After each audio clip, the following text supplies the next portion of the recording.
Hello, and welcome to the Fresh Air Sci-Fi Show. I'm Joe, And I'm Dave.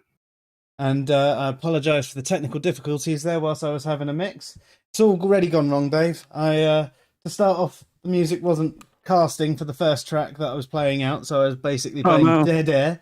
And then, because I've had my PC on for a couple of days doing stuff, obviously it's a bit of an older machine. So anytime I was trying to like loop a track or anything like that or do something, it was suddenly freezing up, and it was just like, oh my god! Oh no. So How is it hopefully, now? well, yeah, hopefully the rest of the stream doesn't go this way. It will do. People expect it from us. Yeah, I don't know. Hopefully tomorrow goes better for the Americans as well. Yeah. I was just reading something about how they've had to kick out two National Guards because they were QAnoners disguised as National Guards. Oh, really? Yeah. A bit interesting. And so they weren't actually real National Guards, or they were real National Guards that I happened. don't know. I was just starting to read it when you popped up and saw me here, so I'll check it out afterward. Yeah, cool. Yeah. It's worrying times for America, though, isn't it? Really. It really is. And if it's worrying times for America, it's a worrying times for the rest of the world. For all of us, yeah. I can see stuff happening tomorrow, unfortunately. Maybe not with the inauguration, because there'll be lots of security there, but other places, other Capitol buildings, places like that. Well, I mean, security clearly doesn't stop them anyway, does it? I mean, No. didn't do anything for the Capitol building. They just like, yeah, come on in. Yeah. And Trump has such a following that it's kind of insidious, and they're everywhere with that same kind of cult like mentality in all walks of life. Mm. Yeah. So, blimey, I still find it crazy how he does have such a following, but it makes you understand things in history. You know, we sit here and we think, you know, sorry to invoke Godwin, but you think, how did Hitler have so many people following him and like doing incredibly disgusting things and making out like they were doing the right thing? But then I'm not saying that he's as bad as Hitler, because you know he hasn't successfully committed mass genocide as much as he might want to. Yeah, I think it could have ended up there. Or, I mean, there's still a chance it can, because if you think about it, the Hitler with the beer room brawls, he was arrested and jailed, then came out and successfully became leader of the country and did what he did. So there's still a chance. I mean, Trump's insurrection, I know everybody's saying it wasn't an insurrection, but I'm calling it insurrection because it was an attempt to take over the government. Mm-hmm. So that failed, but there's still a chance he could do more. Yeah, yeah, bloody worrying. But I mean, that's what tonight's discussion is not about. Tonight, No. I mean, we failed at not going off piste in the first couple of minutes, which again was my fault completely, as it often is. Usually is. Nah. But tonight we are discussing discussions. So not only are we discussing discussions, but we had a discussion last week where we discussed how people behaved in discussion and debate, and there were different types of discussion that you could have. And it's the way you present yourself, your arguments, the way you could listen to your opponent or attack your opponent, etc.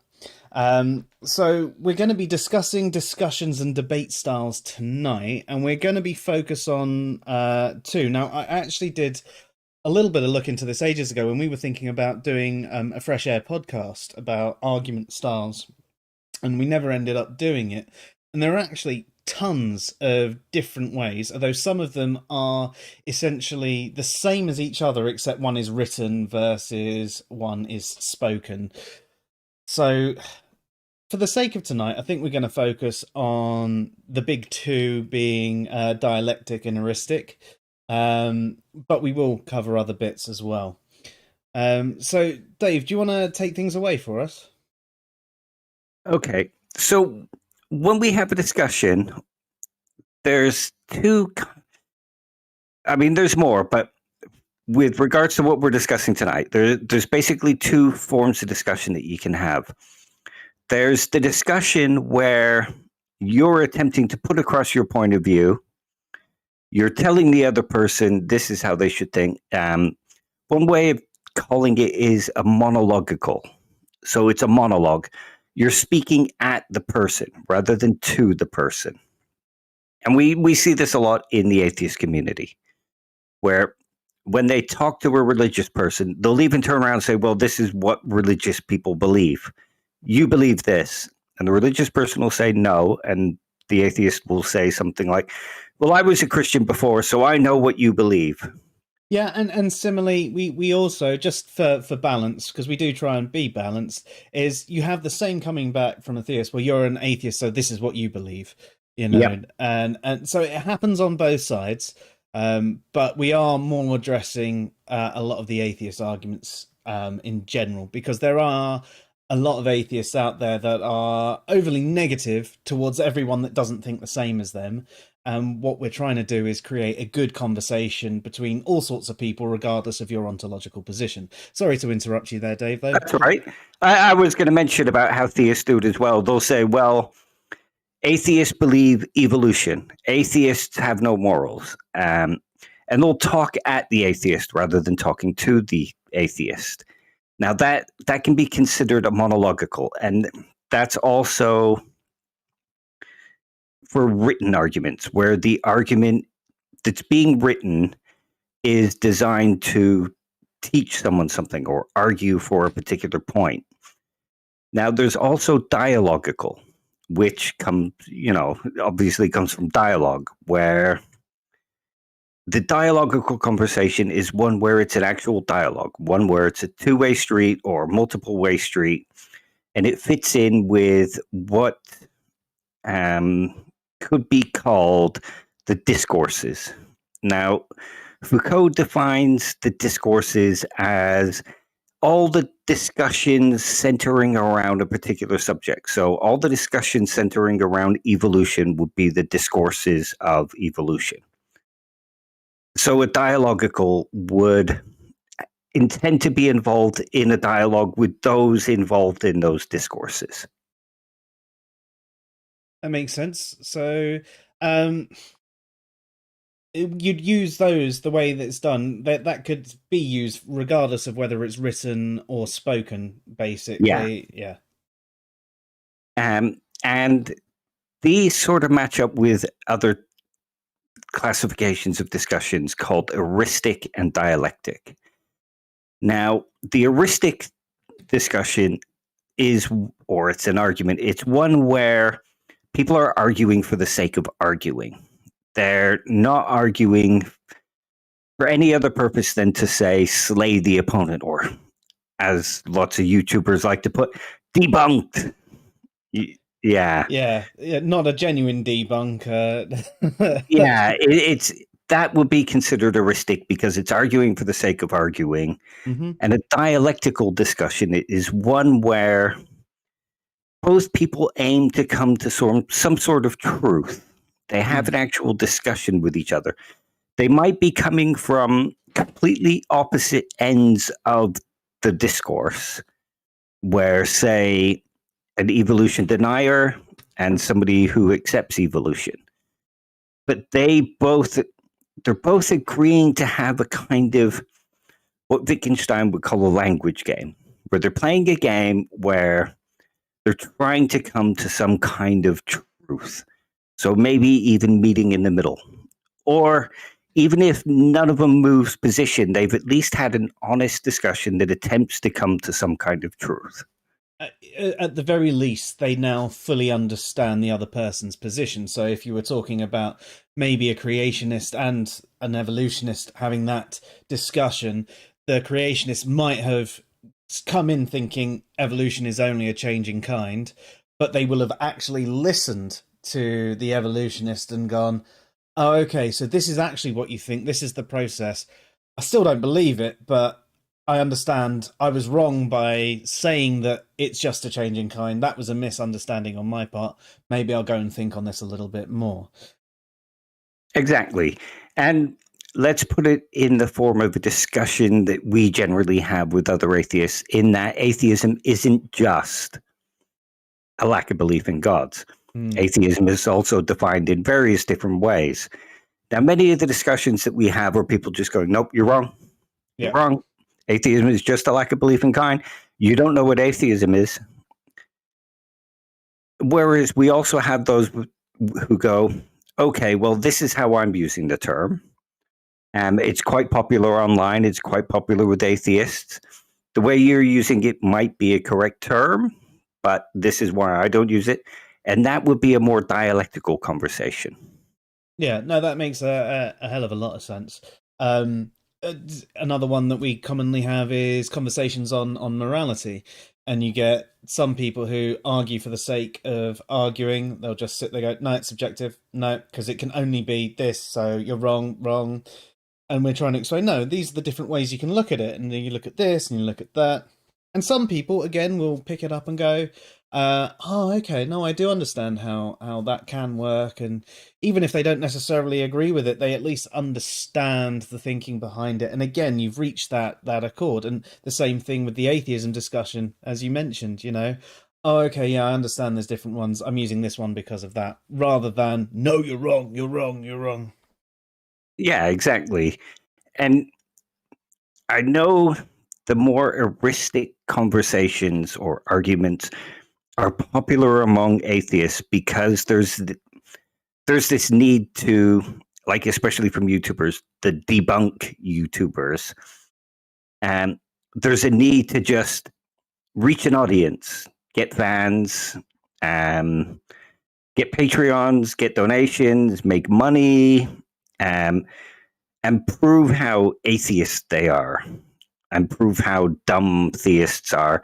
So they just approach it from this monological or eristic angle where it's just yelling at them, mocking them, telling them how bad they are. But what you really want is a dialectical conversation. Mm. You want that conversation where you both agree that you're going to try to come to some sort of conclusion, because if the point is to change somebody's mind or make them see something differently or anything like that, you want them to listen to you. You want them to attack your view and show them why your view can answer these attacks. Mm-hmm. And you want to be given the chance to attack the other view.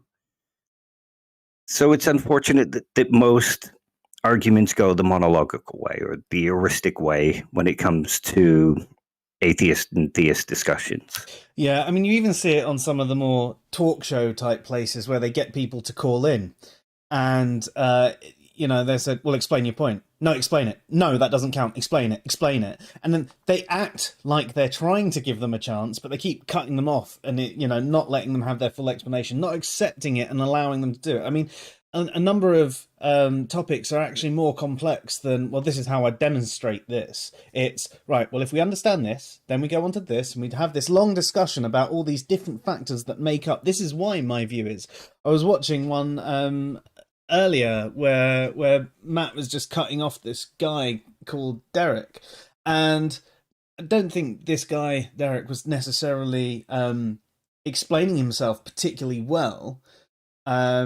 He seemed it seemed like he'd had a big smoke before he was trying to have the conversation, like he really knew what he was talking about, but it was just back there, man. Yeah, I can relate to that sometimes.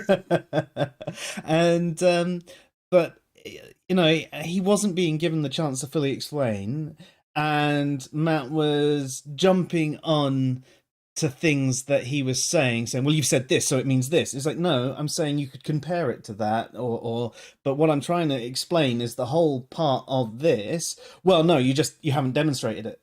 Okay, I'm trying to explain it to you, but you keep cutting me off. Well, no, you know what? Keep complaining, and he hangs up on him. I mean, that's a really short version of it. Probably bastardized it, but you could still see then. And this is one of the problems I think that we atheists actually have is in the wake of Christopher Hitchens, who, whilst I didn't necessarily always agree with his methodology, he did have some dry cutting wit that cut through a hell of a lot of bullshit and, went bam. And then people tried to follow in his footsteps. And you see a lot of these talk shows and other, for want of a better term, king atheists, they try and do the same sort of thing, but they do it in an even more aggressive way because they're trying to one up and be the next one that's even better than before. And I find that they're being just I can't even think of the word to do it, but they're so angry and defensive and everything that no conversation happens. I mean, think about the number of times Aaron Ra has had what faith actually means explained to him by people who know, and from the evolution of the Greek word pistis and etc. And then he goes back and he has the same thing. No, you're wrong. Other theists say it's this. It's okay. Well, I'm a theist. I'm in academia. I'm not. I'm talking about this particular person. And this is what faith actually means, and this is how we use it. I mean, if you go back to the Greek writing within the Bible, pistis is the word that's used for faith. And go back further than that, it was the god of goodwill and hope or something like that. So that's where it came from. And still, he won't accept this different use. It's only his use because this particular use is better for his arguments. And he'll shout down anyone that tries to tell him differently. Another one that he did as well, I mean, he said a completely ridiculous thing to Steve, was that if he was to accept that lacktheism wasn't atheism and was actually non-theism, it would invalidate his life's work, which I think is fucking crazy. If you think that changing your belief on a topic about a definition, it's a semantic argument, would ruin your entire life's work. I mean, he's done a hell of a lot of good work trying to keep creationism out of schools. His science commentary that he does is fucking great. The only thing that he does poorly is his philosophical conversations and some of his theological ones that don't revolve around science, like the faith one that I was speaking about a second ago. And it's just ridiculous that he feels that. I mean, all he would have to do was, instead of saying all non-theists are atheists, just focus on non-theists. There you go. Yeah. I think non-theists would agree with me on this. We want to keep, school and government secular. I think your average non-theist would agree with that. I think even some theists would agree that they want that separation. So the fact that he thinks that would invalidate his life's work is just absolutely crazy. But it shows how, entrenched people can get in particular views and how they feel like they have to defend every position. So they attack everyone. You're wrong, you're wrong, you're wrong, you're wrong, you're wrong. And they don't take the time to listen. And I'm wondering if by invalidating his life's work, he means getting rid of a lot of the fans that he's built up over the years. Oh, there could be a deeper meaning to it like that. I mean, yeah, imagine all the lacktheists who he would say, well, actually, I understand that this is actually the more sound definition. Many of us use this colloquial definition of atheism. But actually, if we were the smart, rational people that we claim to be, we would probably be using the more sound definition. Yeah, maybe he would lose followers for saying such a thing like that. Or do you know what? There are people who just take everything he says as, oh yeah, rocks are atheists. They just take it because he said it. Yeah. Maybe those people will suddenly go, oh shit, do you know what? Yeah, I can see it because Aaron Ra said it. Yeah. Well, I mean, as an example, what's his name? Matt Dillahunty. There's videos of him talking about how the agnostic atheist definition is nonsense. But on air, he'll still argue that atheism is just a lack of belief in God. So it makes me kind of wonder. That's interesting. I've not seen that, but it'd be interesting to get those two clips together. Yeah. I think what he says is there are atheists that do believe gods don't exist, but atheism is just a lack of belief in God. And if you go on YouTube and search Matt Dillahunty agnostic atheism, you'll find the clips of him saying, no, it's not. It's a nonsense definition. Yeah, I mean, it is a nonsense definition, regardless of how you define atheism anyway. Because if it is just a lack of belief, then you're already saying you don't have any knowledge. Yeah. And that's if you're using that definition of agnostic, which is a bit of a etymological fallacy. Whereas, yeah, if you use the normative definition as the psychological state of suspending judgment, then I suspend judgment on whether I lack belief in gods or not. Again, it becomes a nonsensical term. So it's either superfluous or nonsensical, whichever way you want to put it. At least he seems to know that, even if he does still want to conflate all forms of non-theist to atheist, but whatever. Yeah, it came from having a discussion with Alex Malpass and Ozzy, where he sat down and had an actual dialectical discussion. Oh, wow. With them. Yeah. And he came away having changed his mind about the use of agnostic atheism. Oh, fantastic. So he can do it. Yeah. So it shows that the dialectical discussion can change your mind, especially one that's pretty deeply entrenched. It probably also helps that he already has respect for Ozzy. He and Ozzy are friends. So, yeah. And I mean, that's another big thing. If you've got that rapport with someone, you're more likely to be more receptive to them and open to changing your mind anyway. And you can probably be a little bit more eristic with someone you do have a good argument for. You were to turn around to me and say, don't do that, Joe, you're a fucking idiot. It would make me go, why am I an idiot for doing that, Dave? Can you explain it to me? You know, you'd give me pause for thought. Whereas if it was just some random on the internet doing it, I'd go, fuck off. Yeah. You know? Hey, LB, nice to see you. Hey, OP. So, yeah, it shows that the dialectical kind of discussion is what you want to be having. And that's basically the Socratic method is a form of dialectic. Would you say that that's like the cream of the crop of a decent dialectical conversation? I think it's just the cream of a crop of any kind of discussion where you're attempting to get to a truth.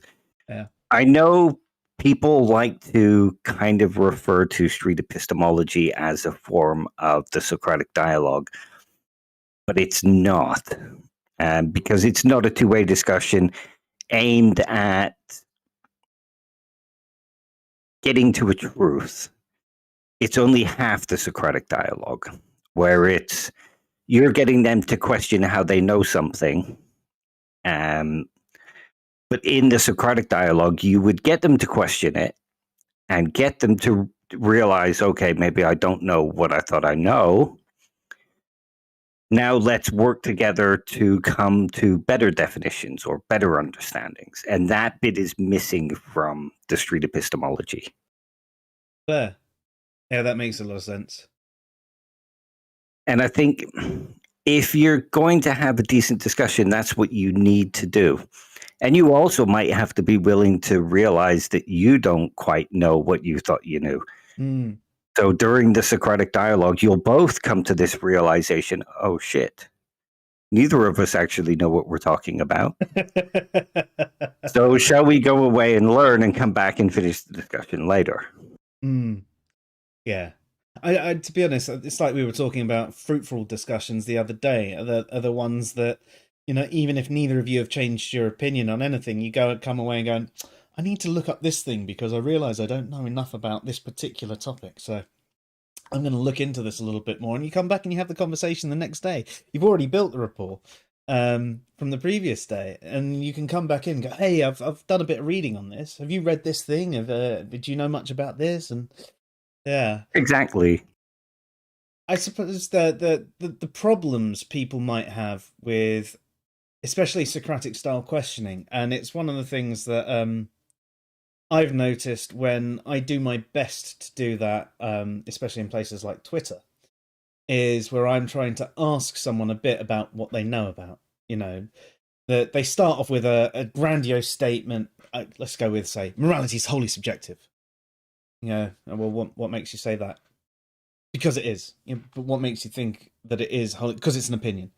Okay, but what makes you think that it's... And then you start bit by bit, and they start making slightly longer statements, and you start having slightly bigger questions, and you're trying to get them.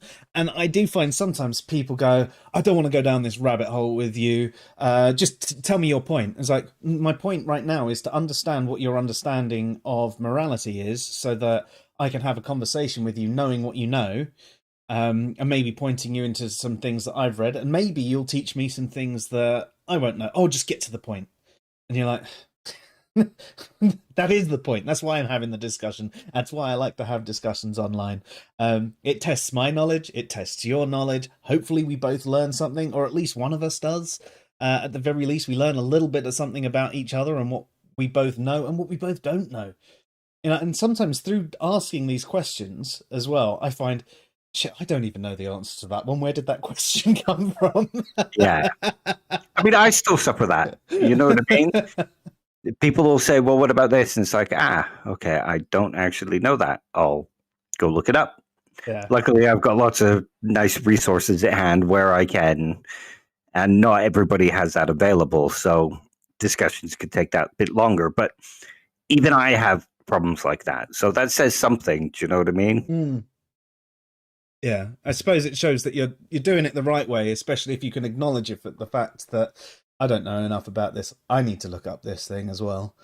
Yeah, it's Well, interesting to me though that how people do turn round, and when you're trying to do this and you're trying to have a dialectical conversation and you're trying to understand them and you're trying to, and I do at the start of my conversations try and focus mostly on them so that I'm not putting myself into it, just so that they can explain their story.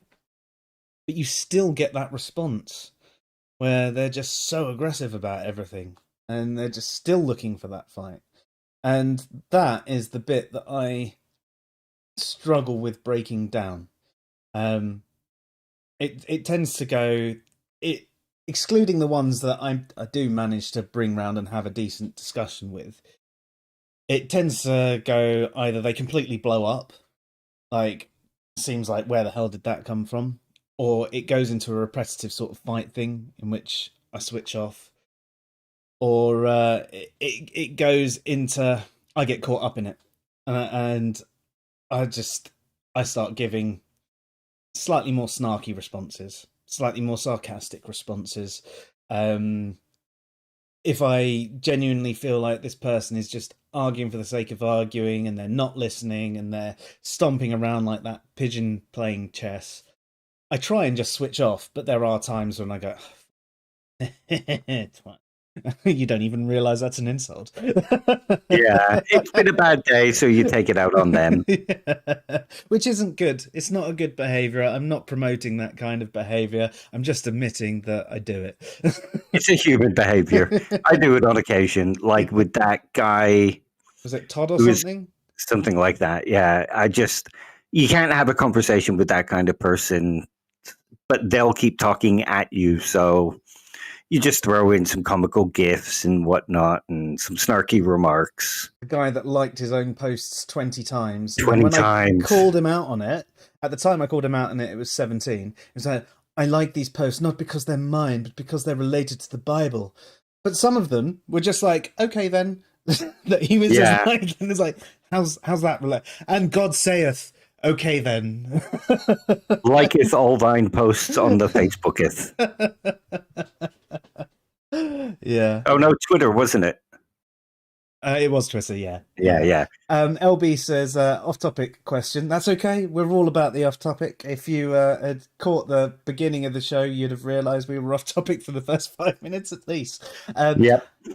Are we in league with real atheology? No, but Ben is a fucking cool dude. He did watch one of our streams when we had Ozzy on. He's very knowledgeable. Way more knowledgeable than I am. Like way. I mean, he's way more knowledgeable. But on the philosophy of religion stuff, I think he'd probably blow us both out the water. Oh yeah, definitely. But yeah, real good guy. As for in league, no, we'd be happy to have him on, and we'd be happy to appear on one of his streams if he'd decided he wanted us. But there is no in league. We follow each other on Twitter, though. We're friends.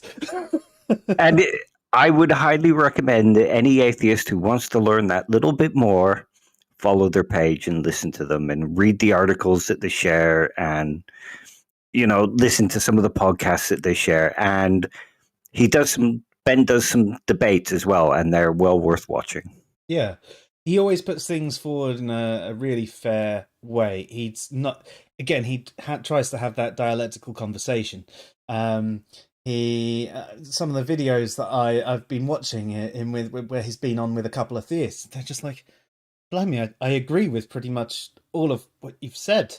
Okay, I don't know what I'm going to say. I was looking to argue with you, but Yeah. And it does take people aback when you agree with them. I mean, we experience it when we talk to theists and we say, no, you can have an objective morality without God, and they're like, what? Atheists don't say that. And they're more likely to drop that shield Yeah, or, drop the mask and just be themselves and have a discussion with you. yeah. Because the second you drop the standard lines of thought, the dogma, if you will, and I do believe that it has become dogma,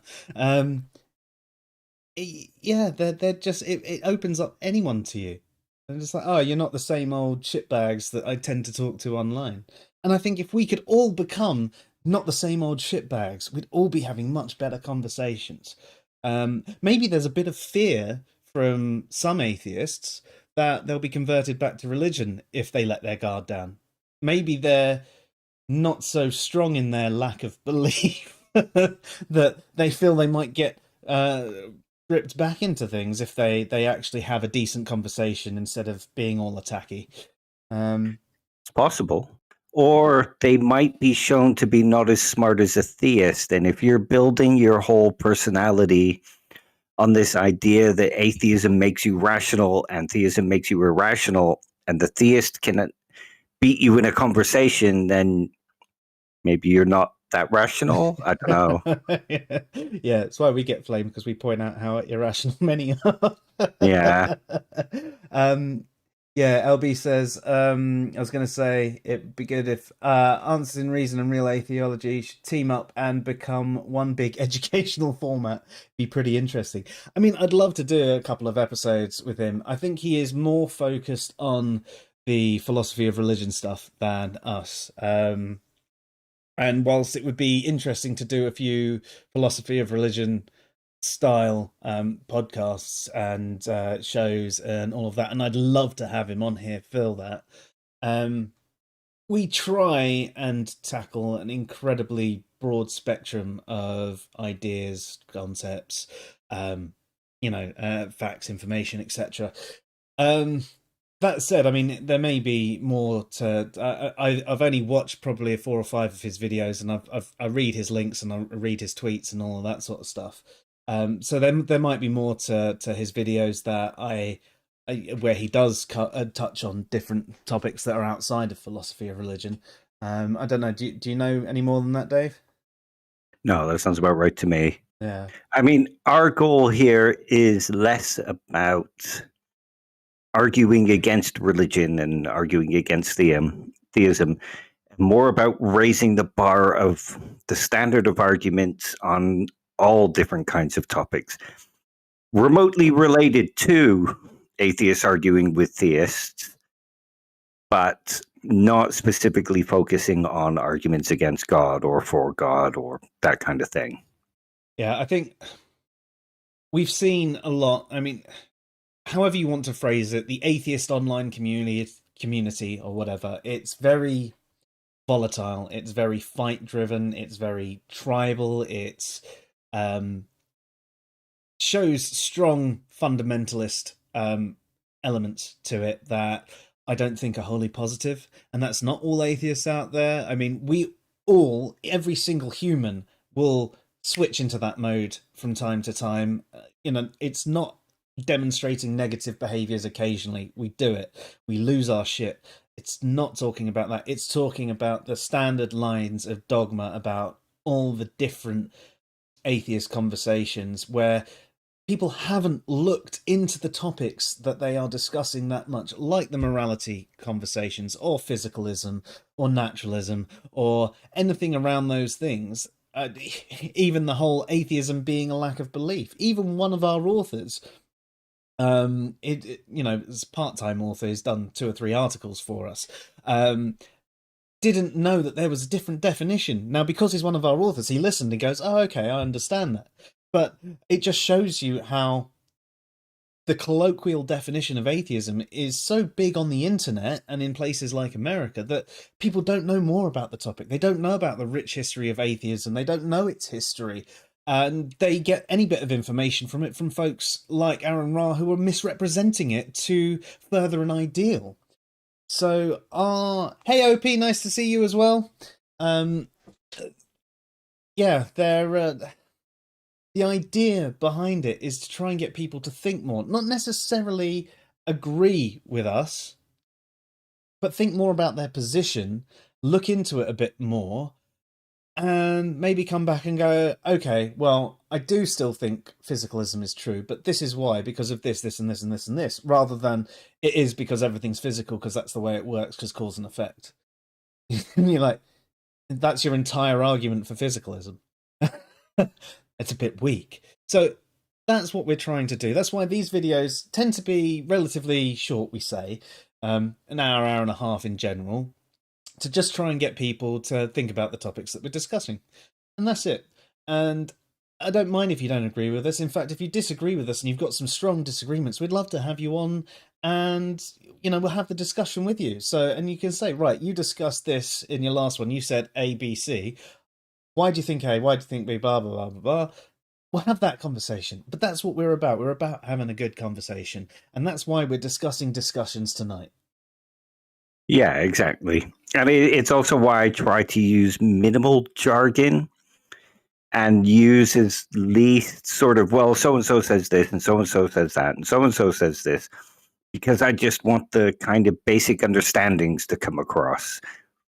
Yeah, and if anyone wants a deeper conversation on it, Dave can go into all of that. I can't, but Dave can. So whether you contact us via Twitter or whatever, or you come on the stream and to discuss these things, that's fine. It's brilliant. I mean, I'll learn something through it as well. So I'm more than happy to have these discussions. And Dave can point you in the direction of tons of good articles on the matter, or sometimes books if it, something just doesn't fit into a single article.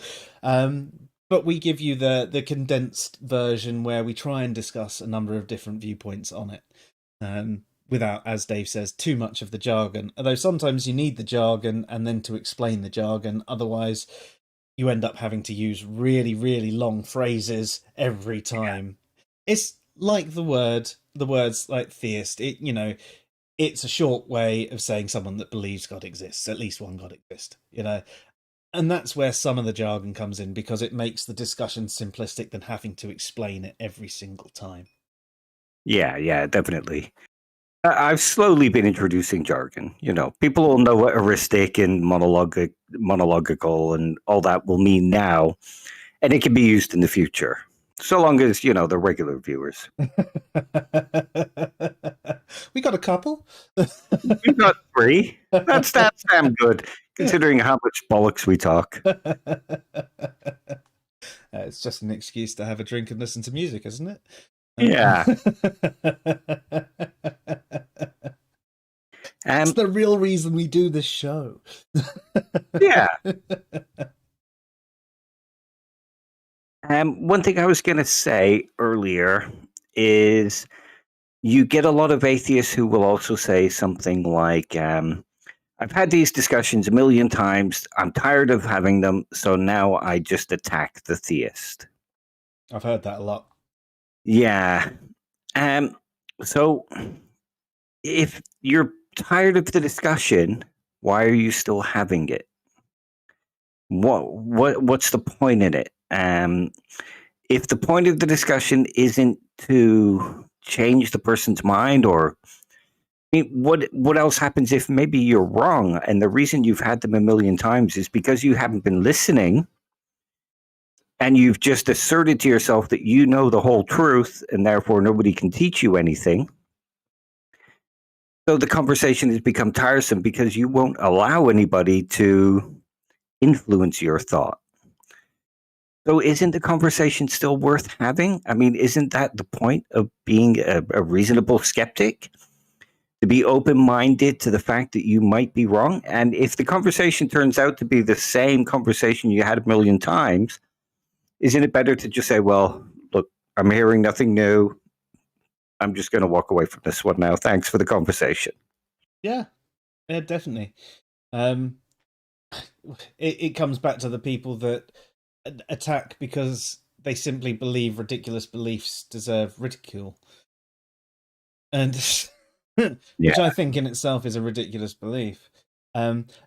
Again, I understand having a laugh. Like if we were to laugh at something ridiculous that someone believed, that's one thing. But if you're having a conversation with someone, you're basically bullying them, Yeah. and realistically, either you want to have a conversation because you want to make them realize that their belief is ridiculous, and the best way to do that is to be respectful and ask questions and find out what they know, or there's no point in having the conversation, as you said. Exactly. They should be your two options, rather than I'm just going to attack you, I'm just going to make fun of you, I'm just going to quote tweet everything you say and get everyone to dogpile you and laugh at you. Yeah. And I mean, if you believe that those beliefs that the other person has cause harm, isn't it better to try and rid the person of those beliefs rather than? I mean, sure, there's probably people who change their mind after being bullied into changing their mind, but that doesn't necessarily mean they're going to keep that change of mind. Once they get back into a safe space and feel safe, those beliefs will come back to the surface. Yeah.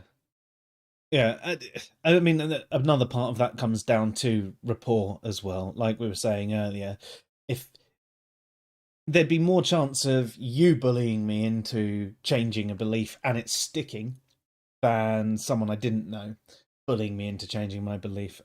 As you say, you're probably going to change it outward at that point and go, "Oh yeah, yeah, yeah, how silly, ha ha ha ha," and then as soon as you're behind a closed door, Yeah. yeah, reset switch. You Something even like, sorry. sorry. No, you go ahead. I was going to say, you even find that when you have had a good discussion with someone, they sometimes agree with you, and then the next day they're back saying the same thing that you just had the conversation with, and I thought you'd change your position on that. What's going on? Yeah. I think that's one of the things about the rise of Trump, in that what we saw was a majority of people silencing a whole section of beliefs until eventually those people couldn't be silenced anymore and they voted into power somebody that would allow them to become dominant again. Hmm. So I don't think bullying in silence works effectively. It might for a slight length of time, but unless you actually change that person's mind and make them see where their error is, it's not going to stick and it's going to give rise to further problems in the future. Yeah. Revolution. Maybe tomorrow. Yeah. Uh, it is a little bit worrying.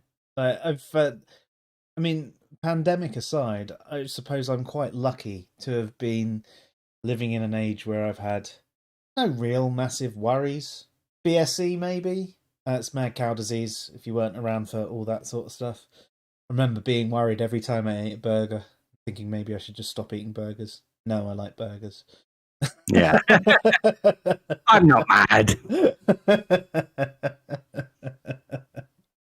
um, but yeah, and then we've had this Trump in power, which I found worrying. We've had pandemic, which was obviously bloody worrying, and still going on. And after the riots on the 6th of January, was it? Yeah. Um, and the all the talk that stuff is going to be happening tomorrow, and the effect that it will have on the whole world. I know I'm not in America, but anything America does, because it is such a big power in the world, does affect the whole world. So I'm probably more worried about that than I am worried about catching COVID. Oh yeah, definitely. I mean, if you think back to the 2000s, early 2010s, in the UK, we sort of had a rise of that here with the EDL, Britain's First, getting popular. But it all kind of collapsed. Whereas in America, it seemed to take root and take hold and keep growing. Mm. And I think it's because in Britain, people have actually changed their mind for the most part.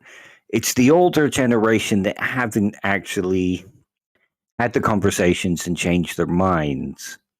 Um, so the younger generation, it never took hold in the younger generation. Whereas in America, even the younger generation, it's sort of taken hold. The Trumpism type stuff is taken hold because they've never learned the beliefs differently. They might have been bullied into silence, but being silent isn't the same as having changed your mind. Yeah. LB says the problem is because it is so easy to get hung up on the emotional part with anything. We all need to step back and think and not talk past each other. I mean, you're definitely right. And when there is an emotion connected to a belief, like especially if it's a strong, deep-rooted one, uh, it's so much harder to change and to get through. And think about things that make you go, "Ugh, ugh." Even if you can logic your way, this is what is right, but this is how I feel about it, man. And yeah, they're sort of going in different directions, and it can be really hard. And it's a lot easier to go with what you're feeling than what's right, um, because it causes you a lot less pain. That's also not right to do that. Yeah, you need to go through that pain and do the right thing. He also says lots of the new atheists and fundagelicals are mostly all politically affiliated and function that way too. Oh, he said lots of, not most of, if I read most. Yeah, I think a lot of the popular ones are, for example, Aaron and Matt and all that sort of stuff. Um, and same with a lot of the fundies with your Ken Hams and all those people, Joel Steen and that lot. But if you're talking about the average internet atheist that isn't working for one of those organizations, or the average internet fundy, um, I don't know if we can actually have much data on whether they're politically affiliated or not. Um, but they're definitely caught up in those arguments from those people who are politically affiliated. Yeah.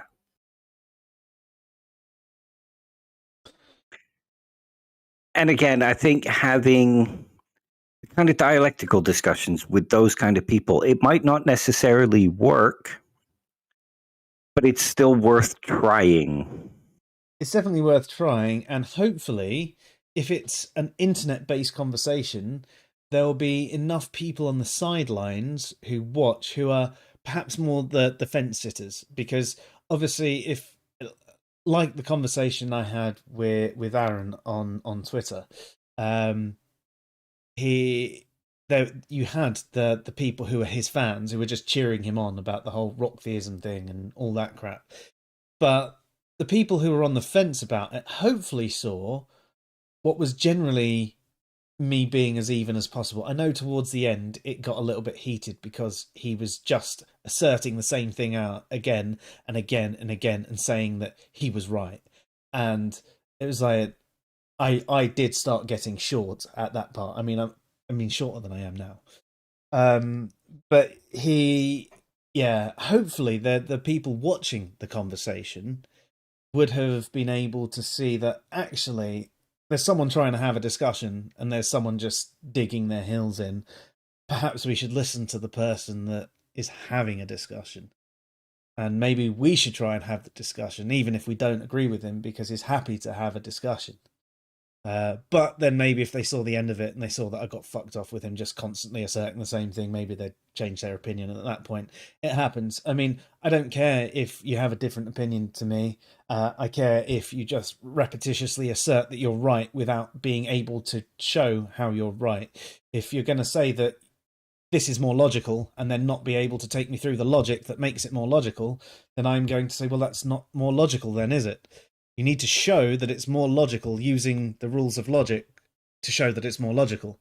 No, it just is more logical because that's what everybody uses. No, that's not logical. That's popular. Yeah.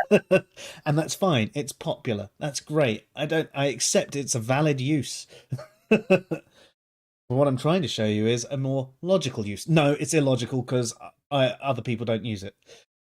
That's not illogical. Yeah. Precision counts and things like that. And to give an example of a real world thing, sort of, the looking for a discussion will get you discussions. If you think about our response to Braxton Hunter, we normally wouldn't respond to those kind of videos because we're just being talked at. But we actually responded to Braxton Hunter's because it seemed like he wanted an actual dialogue and he wanted honest answers and he wanted to understand. And that's what drove us to respond to him. Mm. And you know what? There was a little bit of back and forth there. He even put a couple of our responses into his response videos. And do you know what? It was a good conversation. None of us ended up changing our opinions necessarily, but we both learned something. We learned that he was up for a conversation, and he learned that we weren't like the standard internet atheist. We weren't the 1-star review guys, as he summarized on one of his latest videos. We weren't godless engineer. LB, you're right. I am a damn wanker. And Opie says, Duke is the man, makes me go terse quickly. Yes. I try. Well, in fact, I've got him muted on the main AiR account. He's a very trying character, but he has evolved a little bit. He at least accepts there are other uses of atheism now, rather than saying they're all wrong. So that's a little bit, in the right direction. He, like Aaron, assumes common use makes it more logical to use it. I was like, no, that's why it has utility. And that's fine. That's why I think it was Colossus uses the Lactheist definition of atheism, because it has utility in the online circles that he goes with. But he knows if he was having a philosophical conversation, he'd have to identify as agnostic.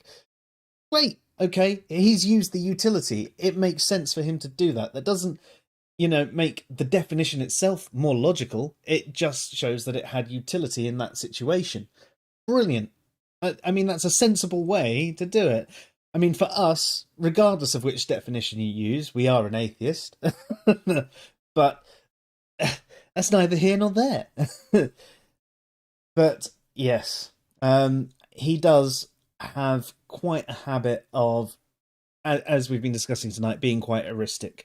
I remember the first one of the first interactions I had with him was about me discussing the different definitions of atheism, Conflated and Misunderstood Terms, Volume 2, I think. And he basically went through the article on his blog and just basically every bit he disagreed with, he went, no.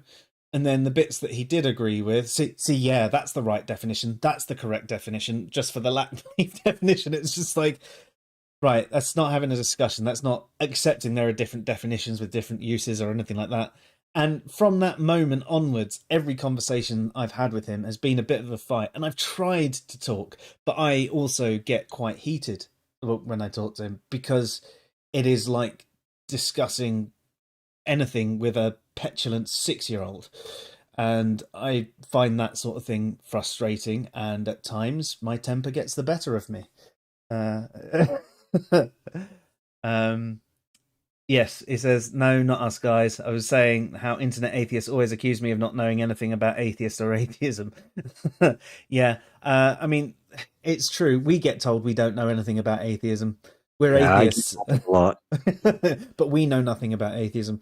And that, what you mean? Because we realise that there's a number of different definitions, and we've looked into the history back to the ancient Greek all the way up until now, and we've even got articles on it and all the different references and sources, and from atheos to the colloquial lack belief and all the different definitions. But we know nothing about atheist or atheism. Is that right?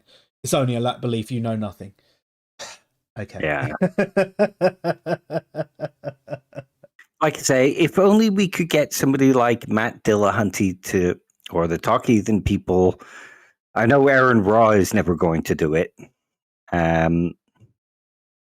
But if one of them would actually come out and say, well, look, I know Lactheist definition is popular, but there are actually other definitions and they're valid definitions. We don't use them, but there are people that do. So stop saying that atheism is just a lack of belief. If one of them or a couple of them would start doing that, the discourse would actually change from atheists, I would assume. Yeah, well, because as we said, there are people that just go along with what they say, and again, there are some people that only know what they've said, and ignorance is bliss, as they say. But no, it's fine to be ignorant as long as you're looking to find out more. And the problem is when people get told of additional definitions of atheist and atheism, they go, no, there's not, and that essentially is willful ignorance. It's something we accuse as atheists, creationists, of doing all the time about evolution. You're not looking up the facts. You're just saying the same shit over and over again. You're just repeating a line that evolution is just a change in kind. Well, hey, you're doing the same thing about atheism. Atheism is only a lack of belief. If you say anything else, you don't know what you're talking about. You don't know anything about atheists and atheism. No, there is more to it than that. Yes, it's a valid definition. Yeah, great. It's got utility because a lot of people use it, especially on the internet and in America. Great.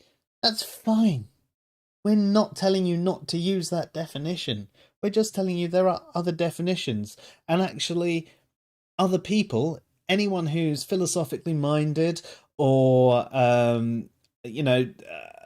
the average theist as well, will use the more philosophical definition of atheism. So this is one of the reasons why you're going to be talking past each other, because you're talking about two different and you get into a fight about semantics rather than being receptive and saying, oh, okay, I understand that could be a use of atheist or atheism. That's not what I'm using. This is how I use it. And then going from there and going, can we continue the conversation understanding that this is my position on the topic? And they go, and even if they come back and go, well, that's actually what an agnostic believes. Go, okay, that's fine. I mean, I don't care really. Whether you say it's atheist or agnostic atheist, or blah de blah. Right? Let's just have the conversation and move forward with it. And that's what we all need to try and do. And that's why we're having a discussion about discussions. That's why dialogue is important and not monologue. Yeah, exactly. LB says they'd more likely do what Matt did to Steve, block him and diss him on the subject. Yeah.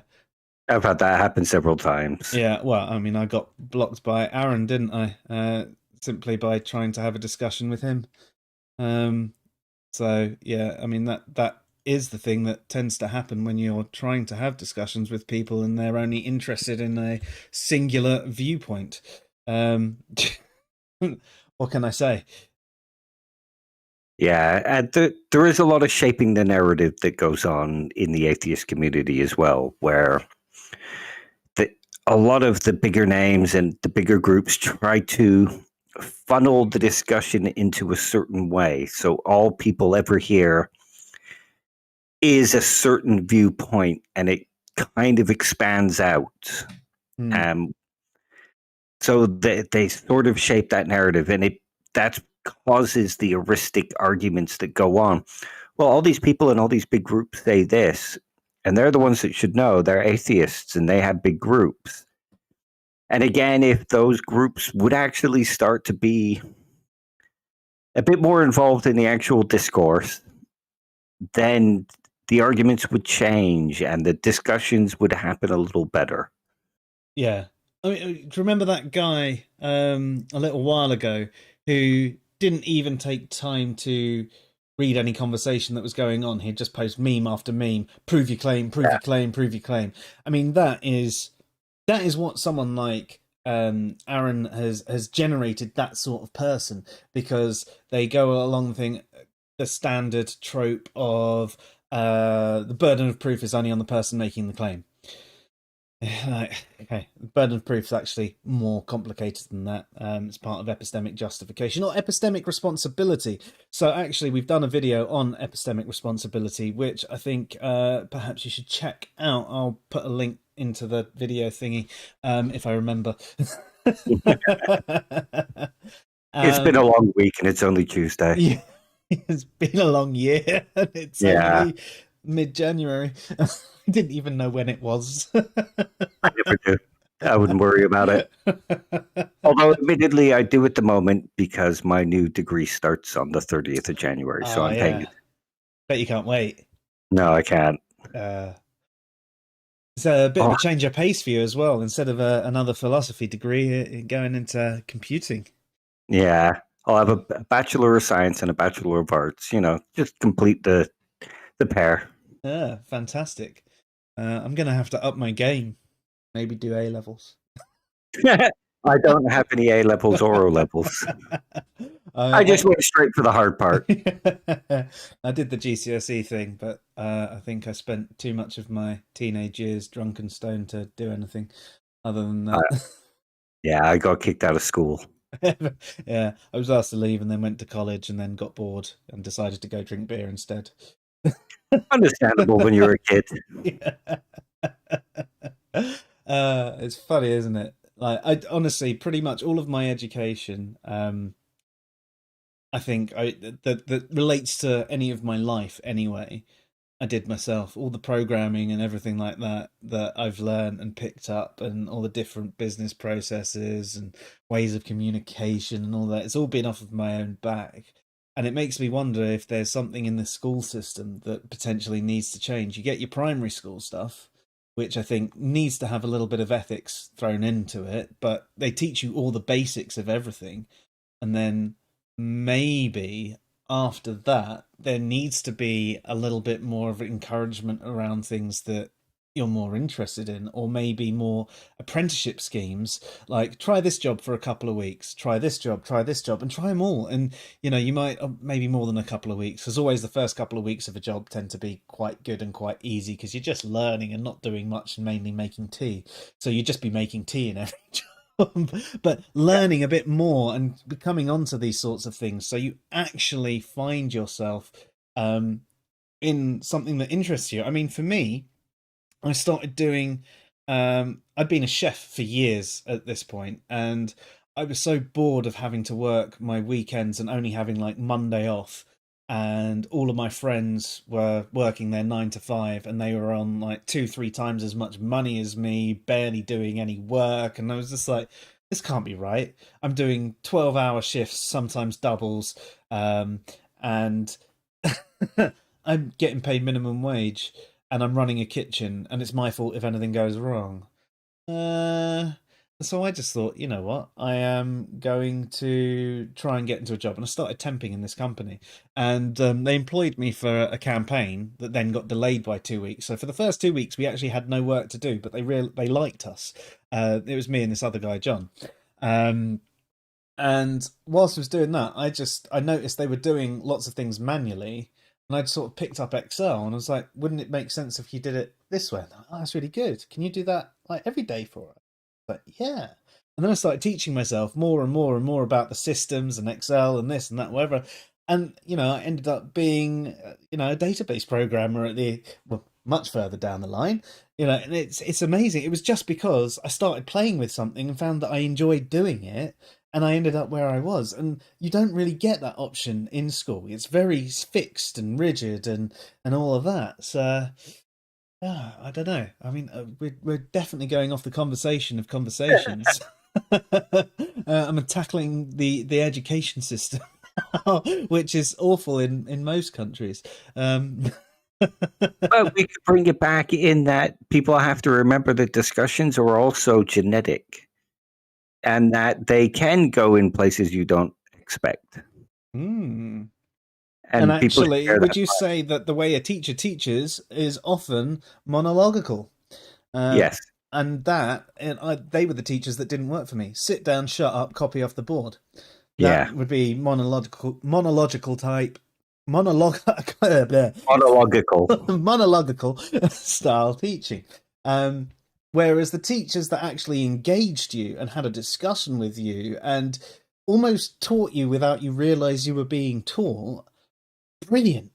And They're the you better teachers. definitely, and you'd always try so hard for that teacher because you enjoyed their lessons and you enjoyed being spoken to as if you were a person rather than a piece of shit at the bottom of their shoe that they wish they hadn't stepped in. Yeah. And that's the way it works at university level. You're actually having a discussion with your teachers. You might be learning from them, and they're teaching you and they're pointing you in the direction of places to learn, but they actually have a discussion with you. And of course, at that level, it's something that they really enjoy as well. So they probably discussing this thing with such joy. Oh, I love this bit. When Socrates said, "Oh," and getting really involved in the conversation and this and that, and you're all having that bounce back, and you're like, right, what you need to do now is look up this, this, and this, and write a paper on this, and they also have the advantage of knowing that you're there because you want to be there, whereas in like middle school, you're there because you have to be there, and you might not necessarily want to. Yeah. Yeah, that's fair enough. Right. I need to go back to the chat because there's a few messages popping in. I'm sorry. No. I was enjoying the conversation, but I've just seen quite a few there on the right hand side. So LB saying it pisses me off because aren't these guys supposed to be open minded and willing to learn, and they would blacklist us both as enemies or trolls? Yeah, no, that is one of the common issues that you do find. I mean, as I wrote in the pitfalls of new atheism, that is one of the common things that people do. The second you say something that isn't part of the dogma of the standard atheist group, all of a sudden you're cast out and blocked and ridiculed, etc. It's aesthetic. It's how they want to come across. They want to convince themselves that they're open-minded without actually being open-minded, and they want to look superior, so they put on this image rather than actually being that type of person. New atheism changed for the worse when Atheism Plus started.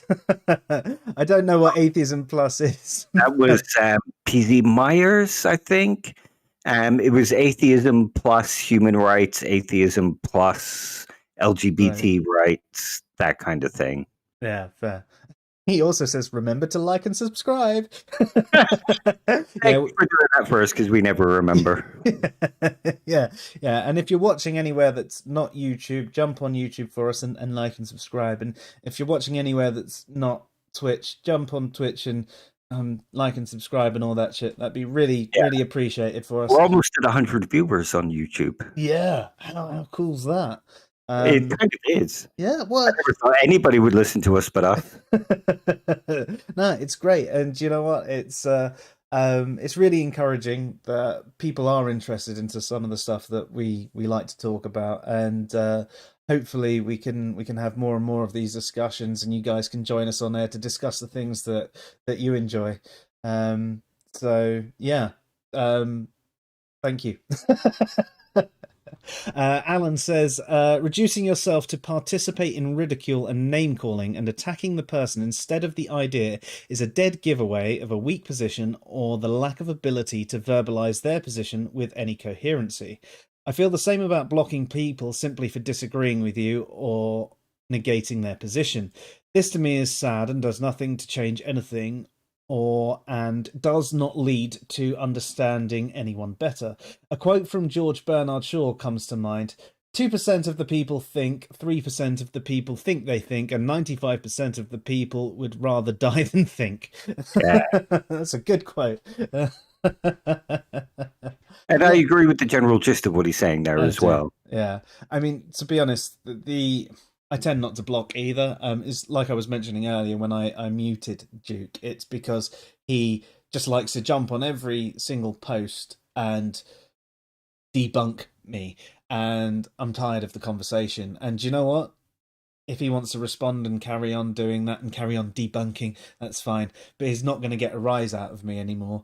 And if someone responds to him and go, yeah, right on, dude, I will try and have that conversation with that person and see if they are of a more rational mindset and willing to have a conversation.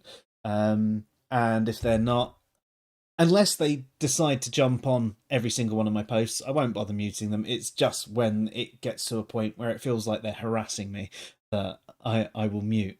And it stops you being able to have an actual discussion because they're in there all the time, just detouring every conversation that you have. It's.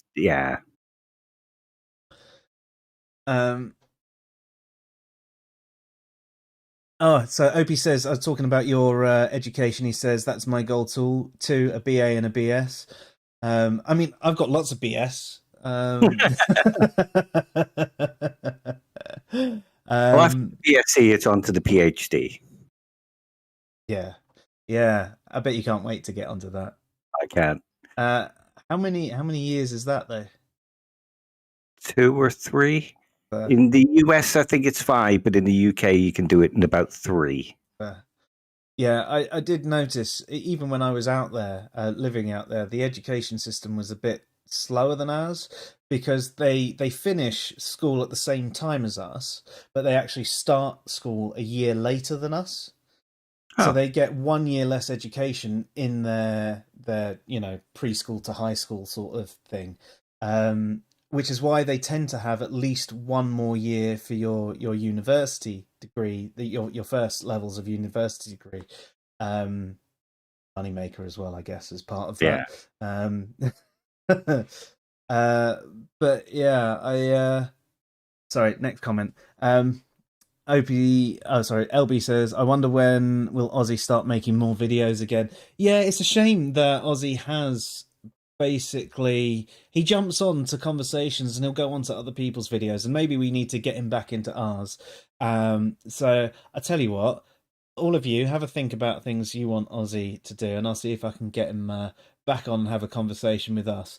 And obviously I know what you want him to do is to reignite his channel again, but maybe having a couple of conversations and a few of you guys joining in with us and asking him questions live on air will inspire him to reignite his channel. So yeah, go with that one. Alan says, head fake and indirect learning really does work the best. The information really sticks with you rather than memorization and regurgitation.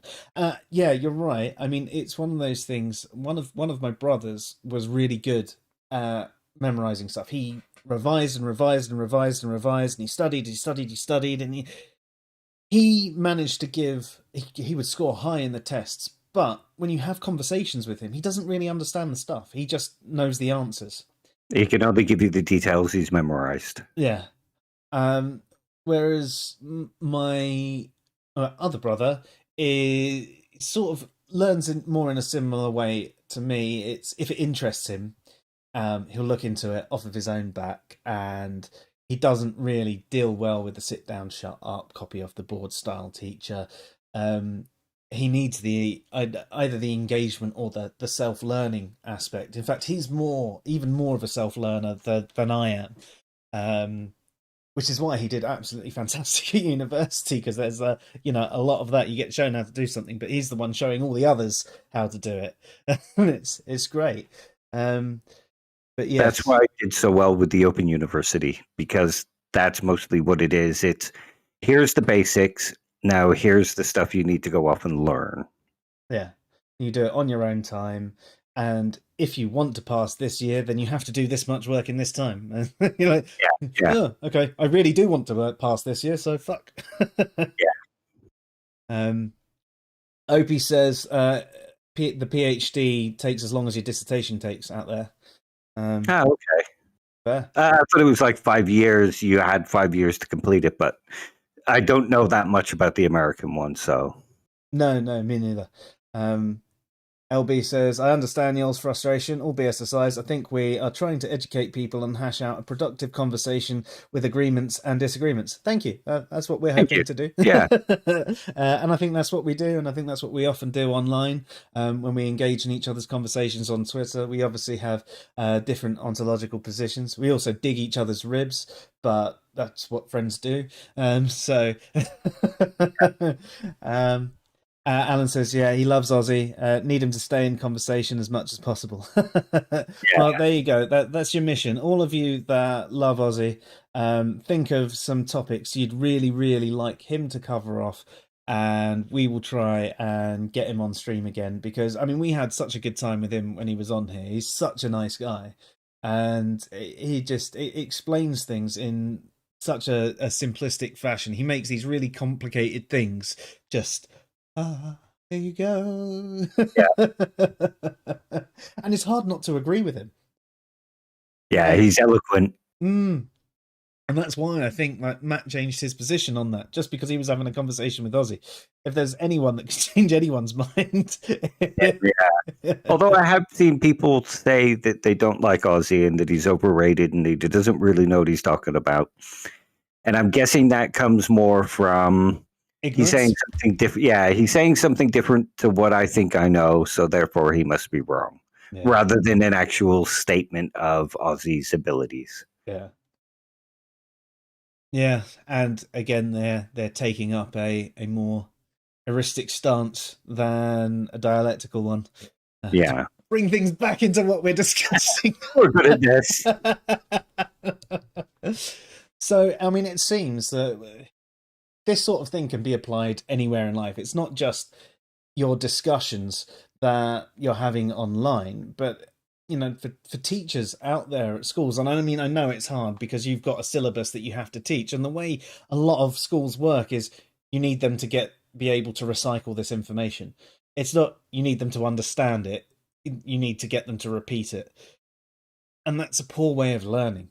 And it's why I don't think the school system works, and it's why I think that we need to go for more vocational style teaching, more practical stuff.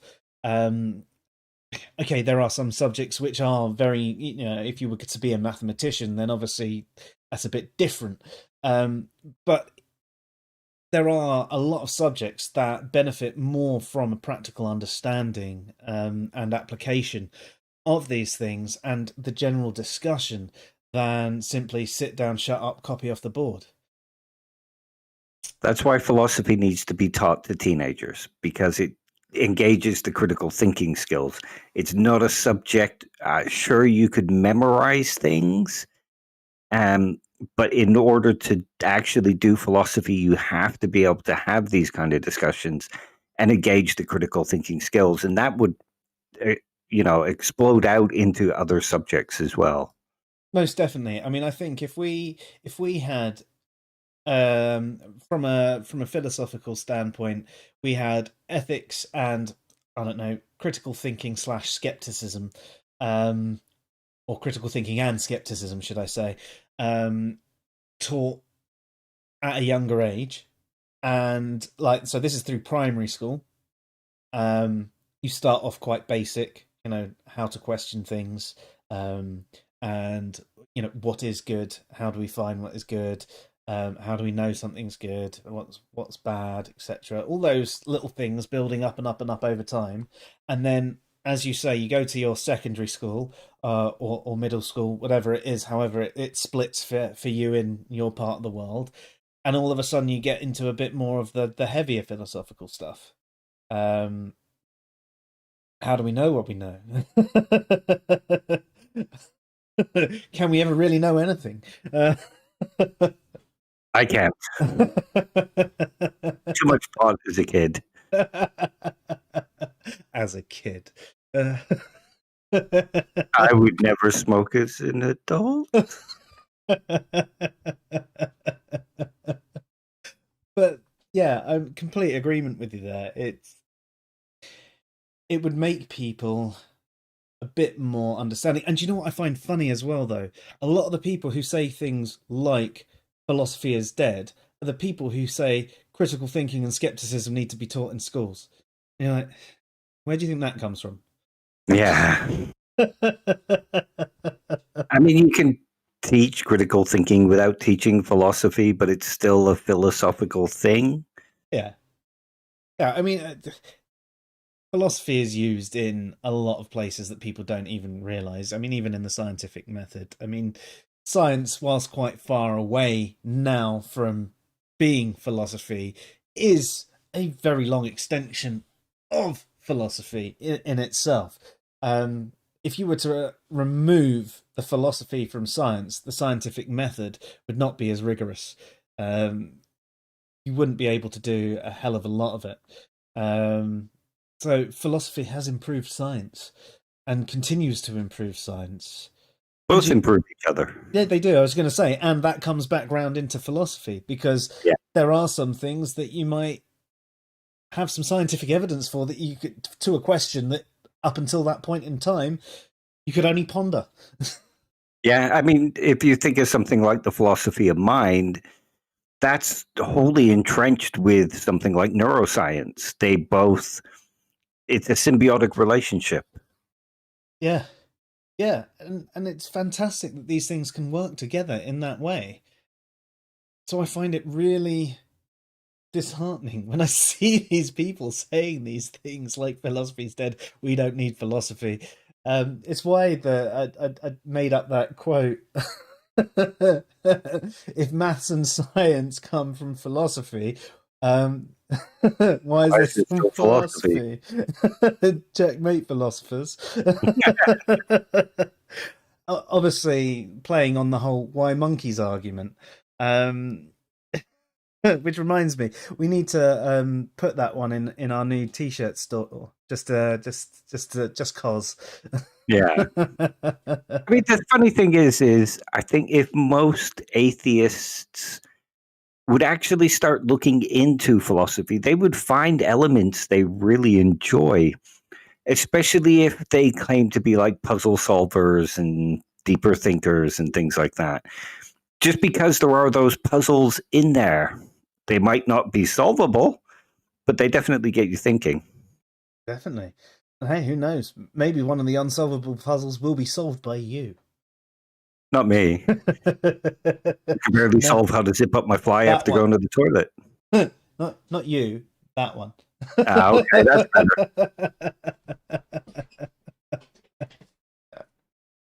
better. So, would you say all monological discussions are eristic in nature?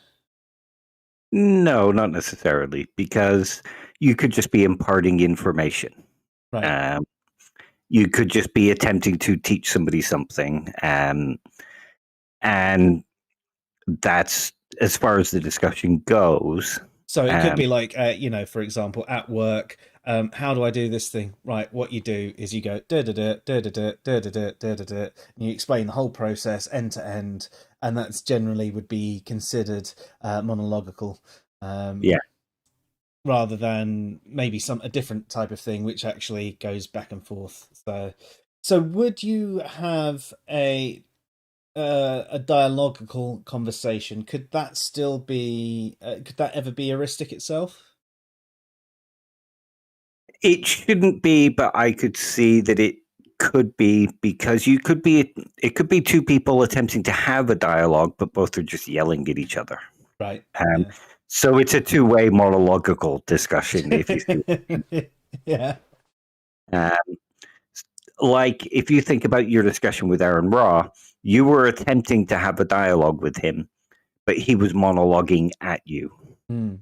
So in a sense, it was a dialogical conversation, but one end of it was monological. Yeah. Using. Yeah. So and then on that same part, we would say that I was doing my best to be dialectic, and he was being eristic. yeah, exactly. Fair.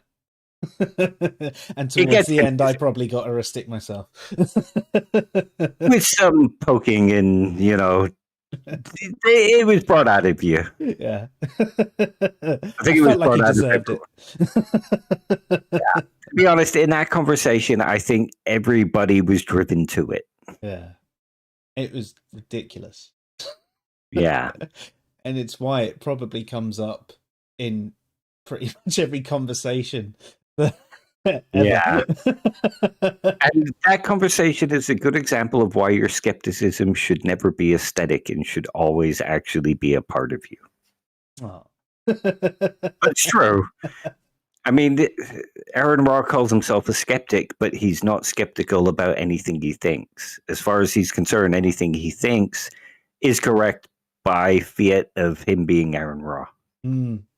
Especially on things that he feels more comfortable with. But actually, it's interesting because he's more willing to change his opinion on something scientific than he is on something philosophical, which actually shows a strong case for the whole Dunning-Kruger effect, because he knows a lot about science to the point where he's uncertain of everything he knows. He's gone over that initial rise where he's really confident in his knowledge, and he's come back down to this point, and he's probably on his way back up, and he's all the way along here, but he's just not quite as certain as he was before. And someone might say something that is like, oh, I don't know much about that one, take me through it. Whereas with philosophy, he's definitely on this scale where he's really confident about not knowing much and thinks he knows everything and thinks he knows better than everyone else.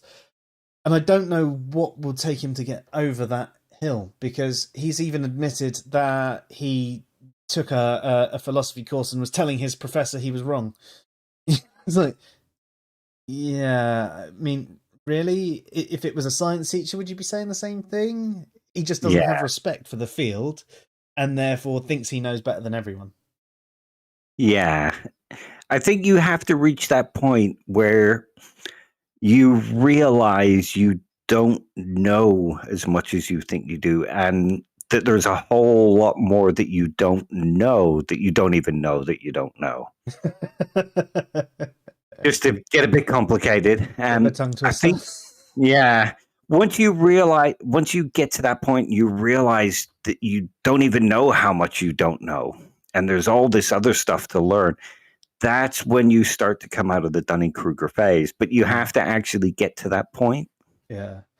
There was that good graphic that actually I saw Andy post in our little WhatsApp group the other day about the guy climbing the mountain. And it's like, yes, I'm almost at the top. And he finally got over that peak, and he suddenly saw that the rest of the mountain was there. And it wasn't until he got to the top of it and came down and realized there was that in front of him that he was like, oh. And I said that, that could be applied to any topic. And also, once you've got over that first hurdle of realizing, crap, you don't know everything about it, you're always going to question, at least on this topic, right, okay, I'm sure I don't know if I'm getting to the end of my knowledge here. There could be something else. There could be another peak. I might think I've got to the end of it and might still not fully know it. And you'll probably, at this point, know more than the average person about this topic. But you'll be less confident than them because you know more and you don't know how much you don't know. And hopefully, once you've had this happen to you on enough topics, you'll start applying it to other topics anyway. The only problem is, when it happens too much, you end up with imposter syndrome, don't you? Yeah, that's what I suffer from, like really badly. Yeah. Yeah, I mean, I even get it with my work reviews. I'm so often thinking, God, everyone else here is so much more talented than me. They're much better coders. They know the business processes. And it comes to the end of the year and you get your 360 reviews and they're all brilliant. And they're all talking about all the good things. And yeah, okay, there's always things to work on. You have to have those things in there.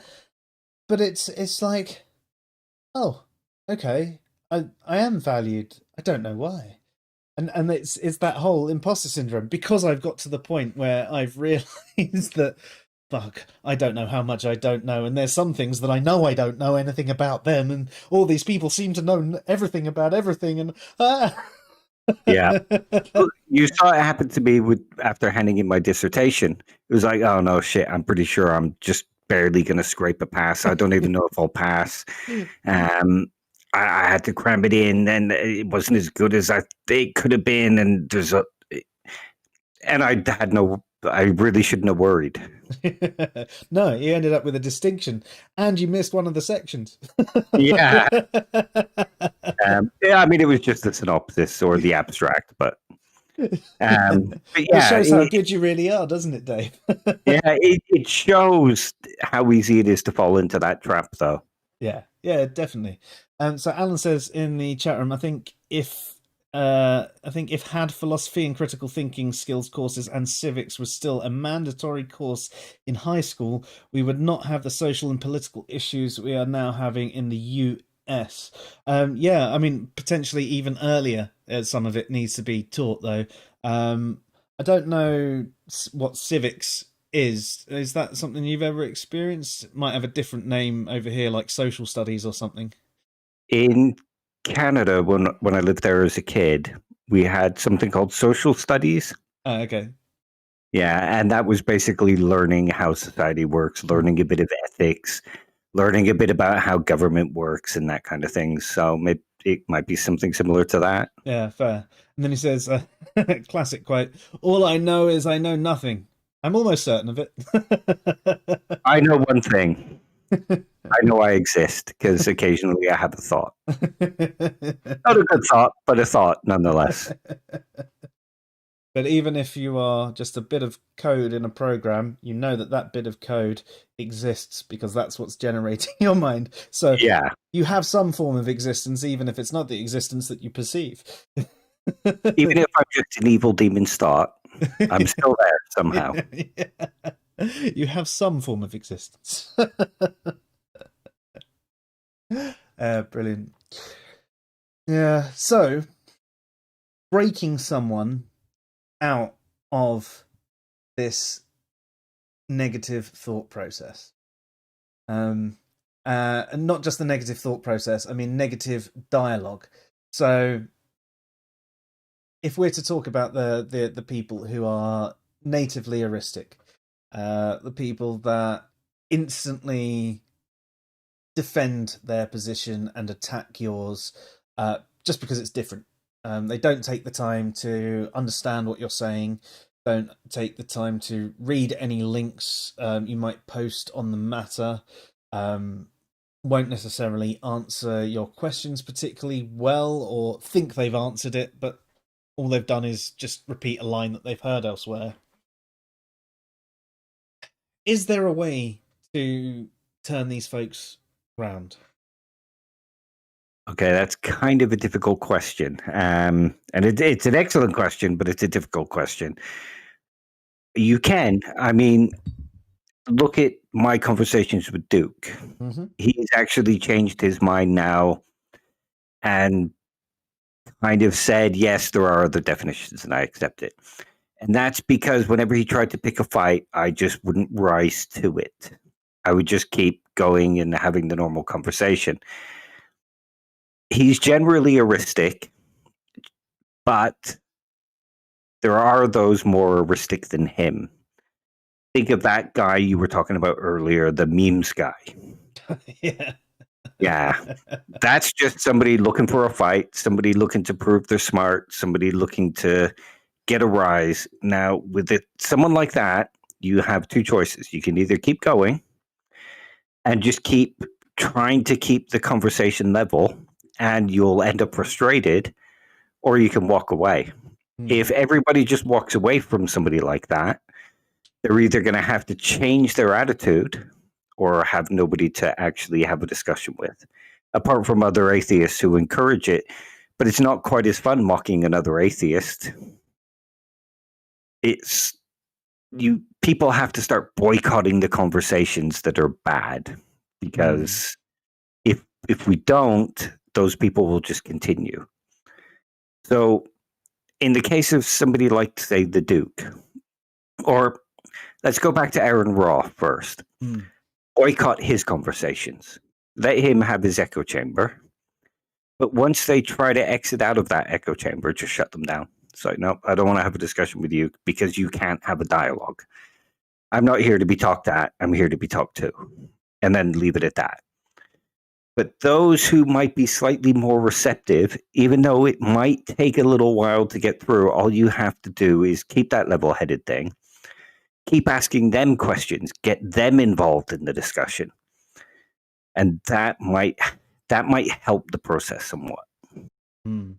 So chances are it would be a generally lengthy process, and it has to be a lot of Socratic style questions that don't seem like gotchas as well.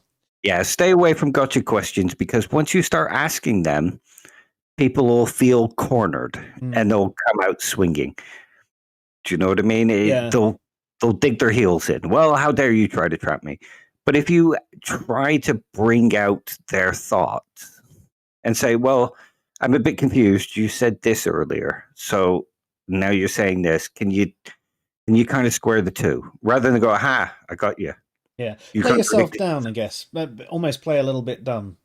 Yeah. I don't understand this. When you do, you've realised that they've contradicted themselves, and you want to get them to realise it without going, "Ha, you contradicted yourself," because that would be eristic.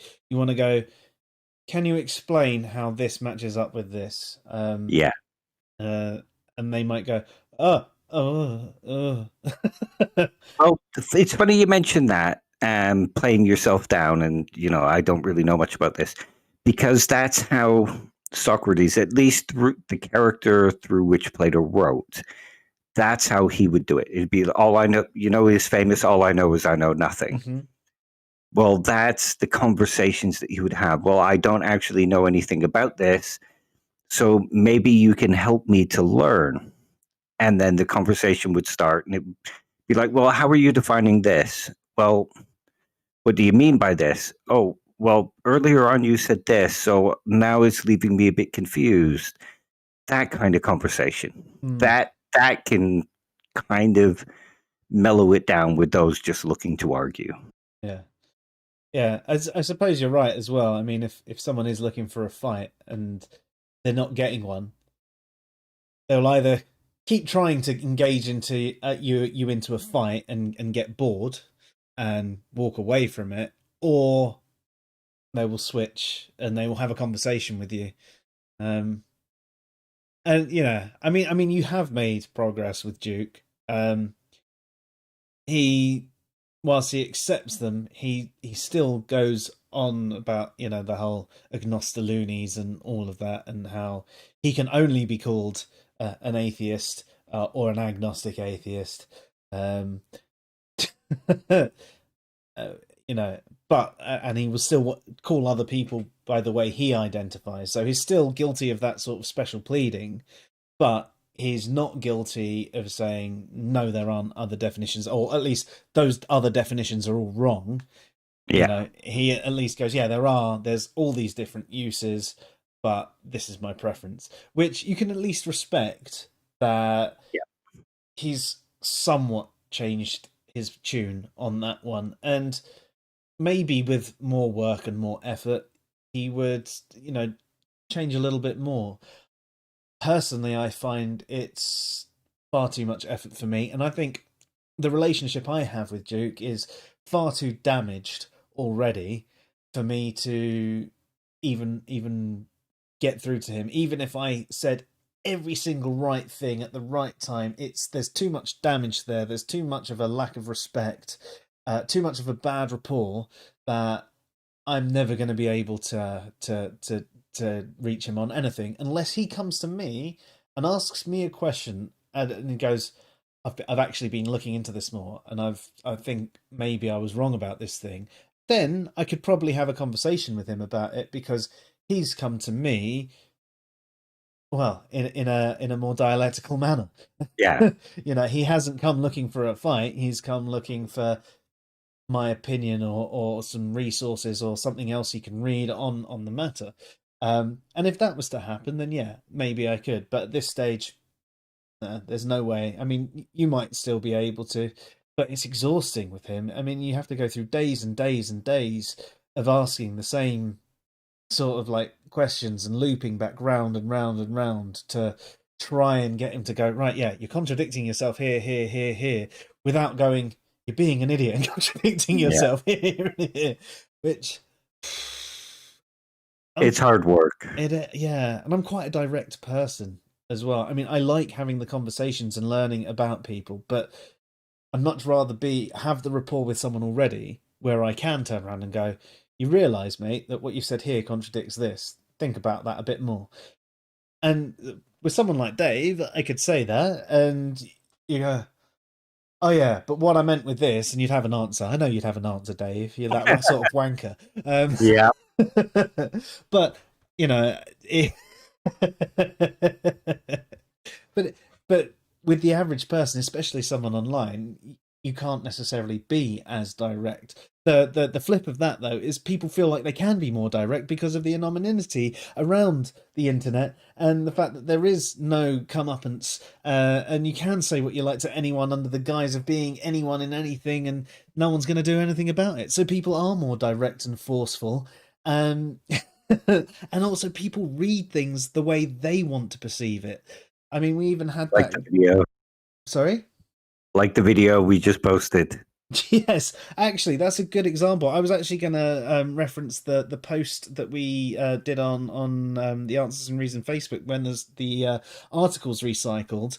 Martin's one part of his opening statement was that I feel I owe my readers an insight into political philosophy or something like that. And someone responded, "Oh, my readers," and then a quote from someone saying, "Humility is everything," or something like that, because they've read it as an arrogant statement. And speaking to Martin, Martin, sorry, he has gone, "No, I can understand how it was taken that way, but that's not how I intended it." And I was like, well, no, that's not the way I read it either. But then I know Martin, and as much of a knob as he is, that's not how he wrote that line.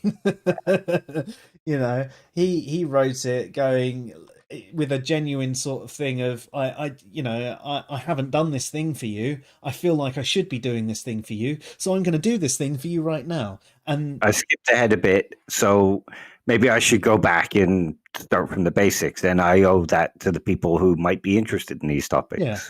It's similar to another one of my articles that I did when I was trying to explain the burden of proof. And I said, I feel like I haven't fulfilled my burden and explained this to you properly. So I'm going to try again with a different analogy. It's that same sort of thing of just, you're talking to your audience. At the end of the day, we have readers. So I don't see there's any arrogance in saying I'm doing this for my readers because, well, why are we posting it publicly if it's not to be read by readers? Yeah.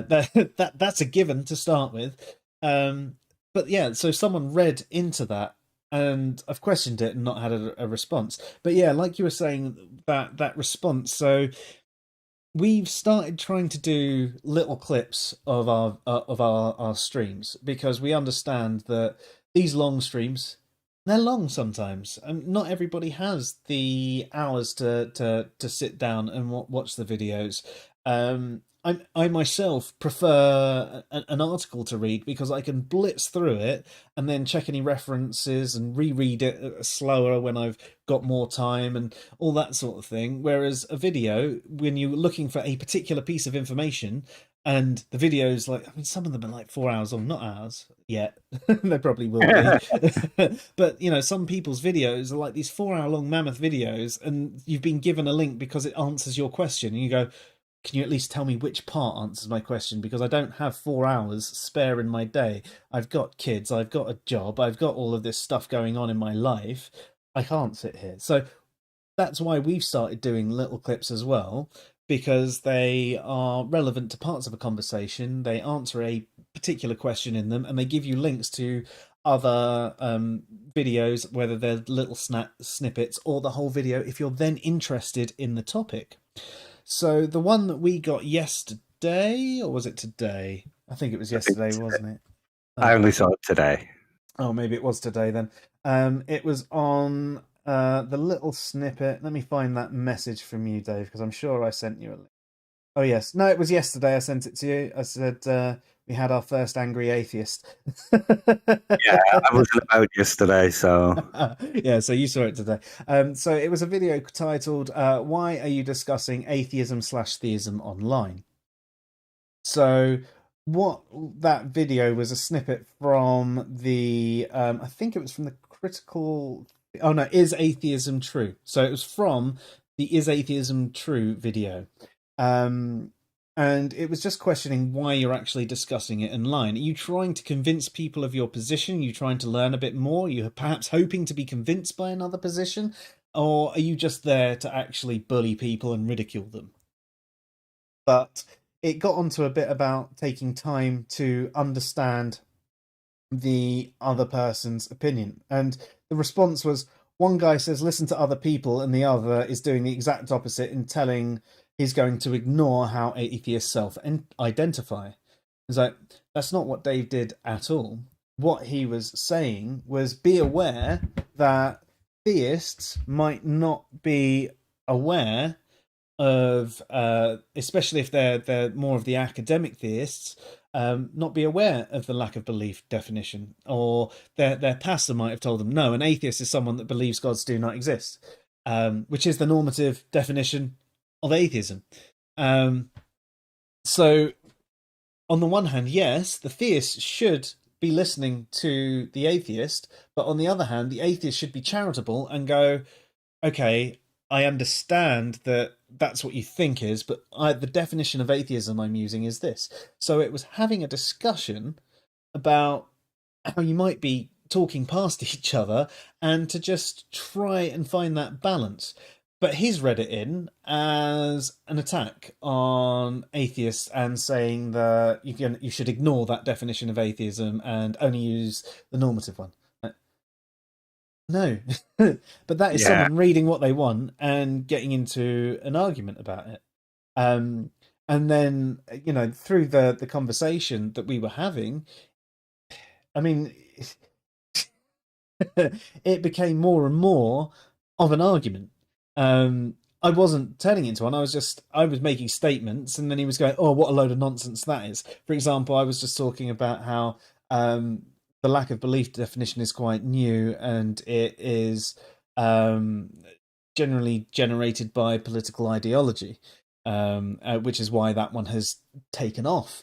And that was a load of nonsense. No explanation as to why it's a load of nonsense or anything like that. It's just the statement stated as fact. That's nonsense. It's like, okay, well, see, now I understand that you don't know about how that it's entwined with politics. So that's fine. We can move on from that, or we can talk about it more if you like. And I'm trying to keep it cordial, but eventually the person just shut down and stopped speaking.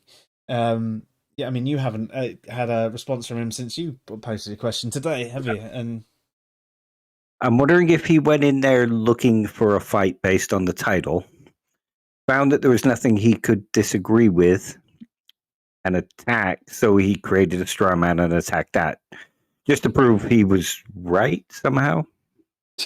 Maybe. Or he mistook it as you being an atheist having a discussion with me, a theist, and then thought, well, he's a theist, I got to attack him. Yeah, maybe. I don't know. It was just such a weird one. The funny thing, obviously, is you have never been a theist. Yeah. I mean, I have. I'm not. We're both atheists under, I think, pretty much any definition you use. Yeah, or a And couple of rocks. well, if he'd have watched the whole stream as well, he would have seen me saying the exact same thing you were saying several times. Yeah. So, yeah. But again, that I can understand not having the time for the full stream. Oh, But yeah. maybe, I mean, if he does come back, argue and go, right, I understand where this is going. Maybe you need to have a look at the full stream so you can get the full context, because obviously this is just a highlight. But yeah, I don't know. Or maybe point him in the direction of this video where we discuss discussions and the way to discuss things. Yeah. Well, he might see this one and see some of the highlights and maybe change his mind. Or she. Yeah. I'm not really sure what the gender is. No, it was a random name. But yeah, I mean, if anyone wants to go and view that particular comment and stick your oar in, it was the video. What did I say it was called? Oh, on YouTube. Why are you discussing atheism and theism online?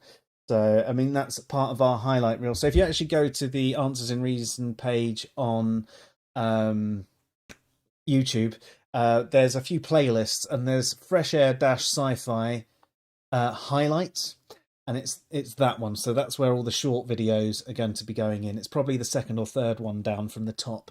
So a couple more comments. Alan says, Aussie has probably caused me to adjust my thinking more than anyone else, with the exception of one or two professors. Yeah, and Alan, do you think that maybe you're at a point where, because he's changed your mind so much, your mind is almost on a different track with him, where you're just more likely to accept what he says anyway, even if it's something you hadn't thought of before? Because I mean, it's almost a sales technique. I don't know if you're aware of this one. It's also part of NLP and all that sort of thing, known as the 3 yeses. You sort of get a customer to say yes 3 times. They're gonna say in a row. They're gonna say yes again, which is why you can sort of get someone on the phone and you're running through their details, confirming them, and you're going, and yes, and these are your requirements, yes, and you want this, yes. And your name's this, yes, and and you get them to say yes, yes, yes. So I should book you in for an appointment on so-and-so date. And they'll just go yes without thinking about it. 80% of people, roughly, will just instantly, when you've got them saying yes enough, will go again. And I think, obviously, that's more of an instantaneous thing. But if there is someone out there, like Aussie, who your mind tends to say yes to every time you see something from them or they explain something, maybe you are actually... He could maybe say something ridiculous, and you just go, yes, maybe. I'll think about it on this one some more. Yeah, but Aussie said it, so it's probably right. And LB says, bunch of nerds we are. Yeah, shush. Yeah. And geeks. Yeah, I'm both. I'm both a nerd and a geek. Neek? Gerd. I'm a gerd. Yeah. Follow the gourd.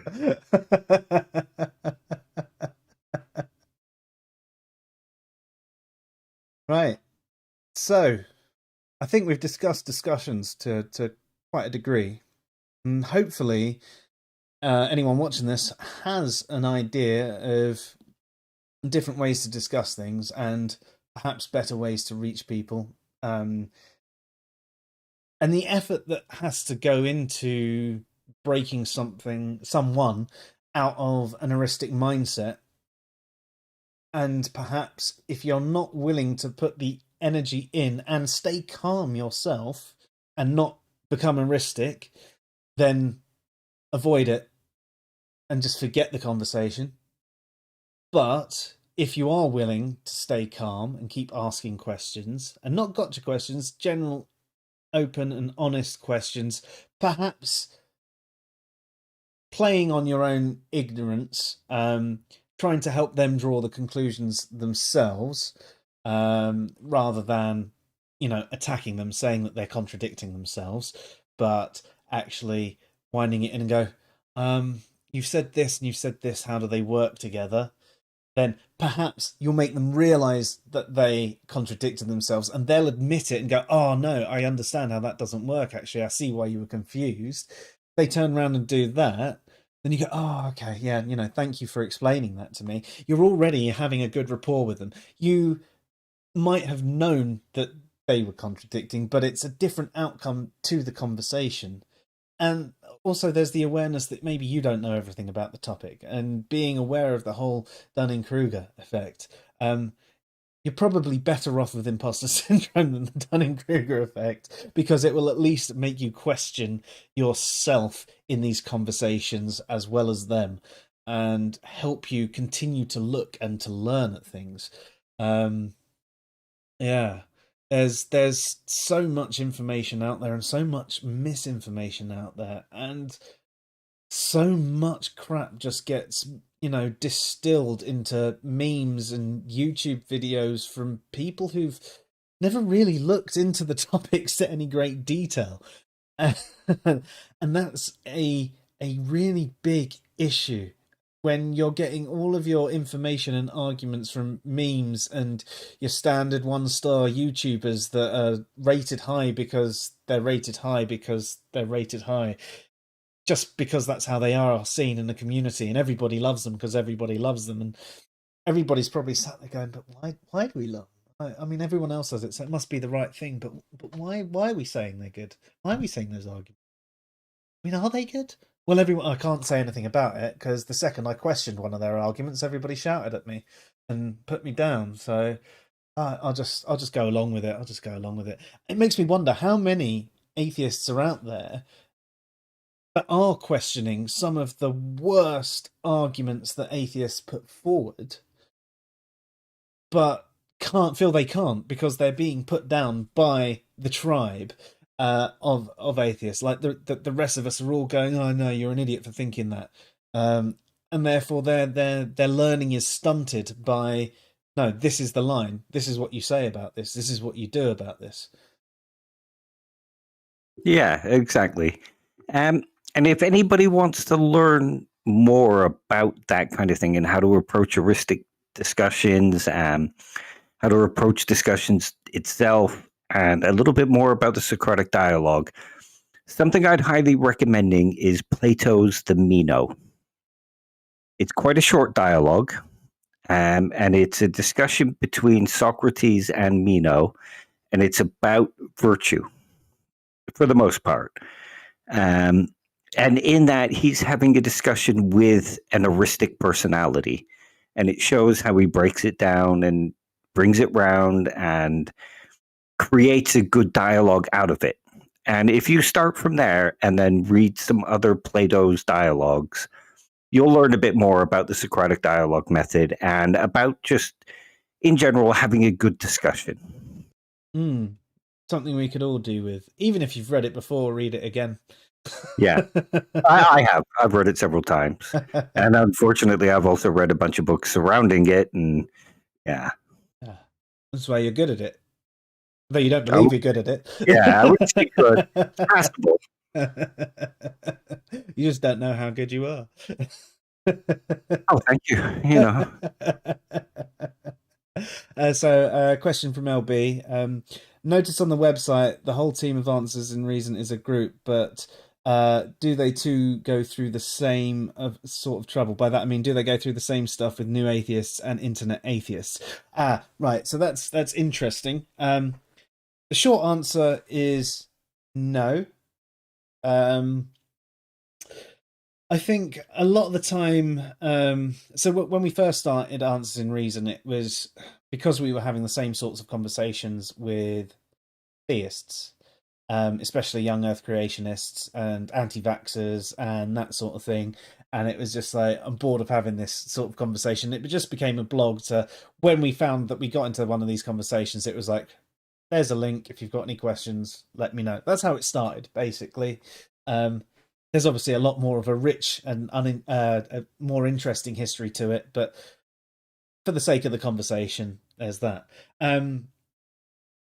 Martin tends to avoid most conversations about religion and stuff like that. He's quite apatheistic.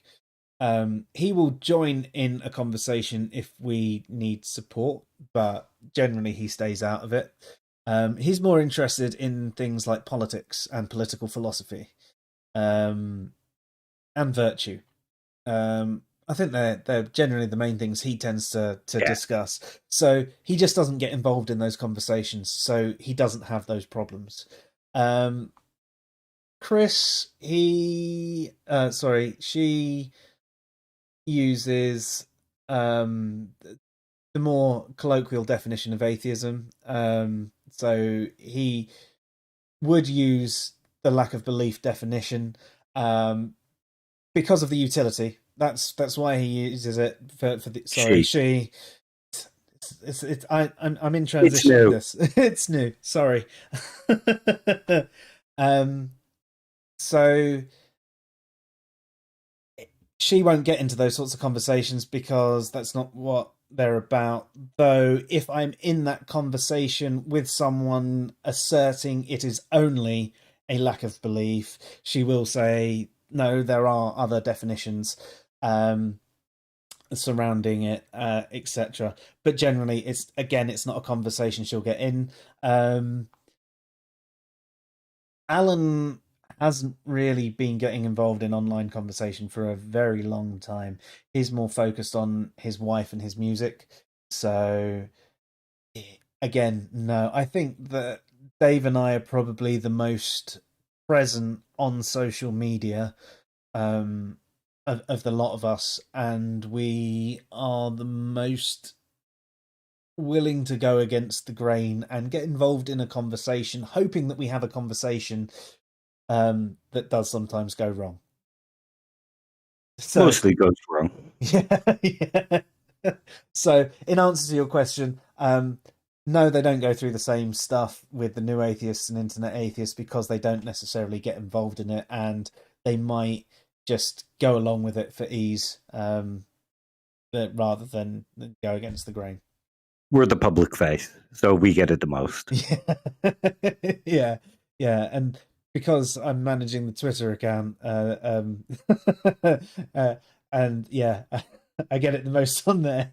Yeah. And then we share the responsibility of the Facebook page, which again tends to just be the pair of us, but we will tag the other authors in if they get a response from someone else, so that they can address it. Because I deal with enough that I don't want to have to defend someone else's article. Yeah.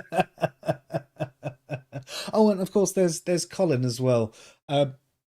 Colin, I haven't seen much in debate, but he's recently been getting interested in it again.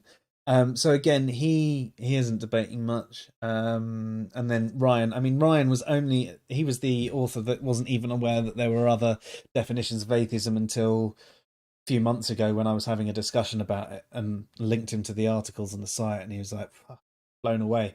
I think I linked him to your Rockin' Atheism Part 3 defining atheism, I think. Or is that Part 2? Two. Part 2. Two. Part 3's in Greek antiquity. Yeah. Yeah. And I still need to do the in modernity one. Yeah. But I'm currently working on another 2 at the moment, which is the ambiguity of the word God, and I'm writing one up on Thomas Kuhn. Fair.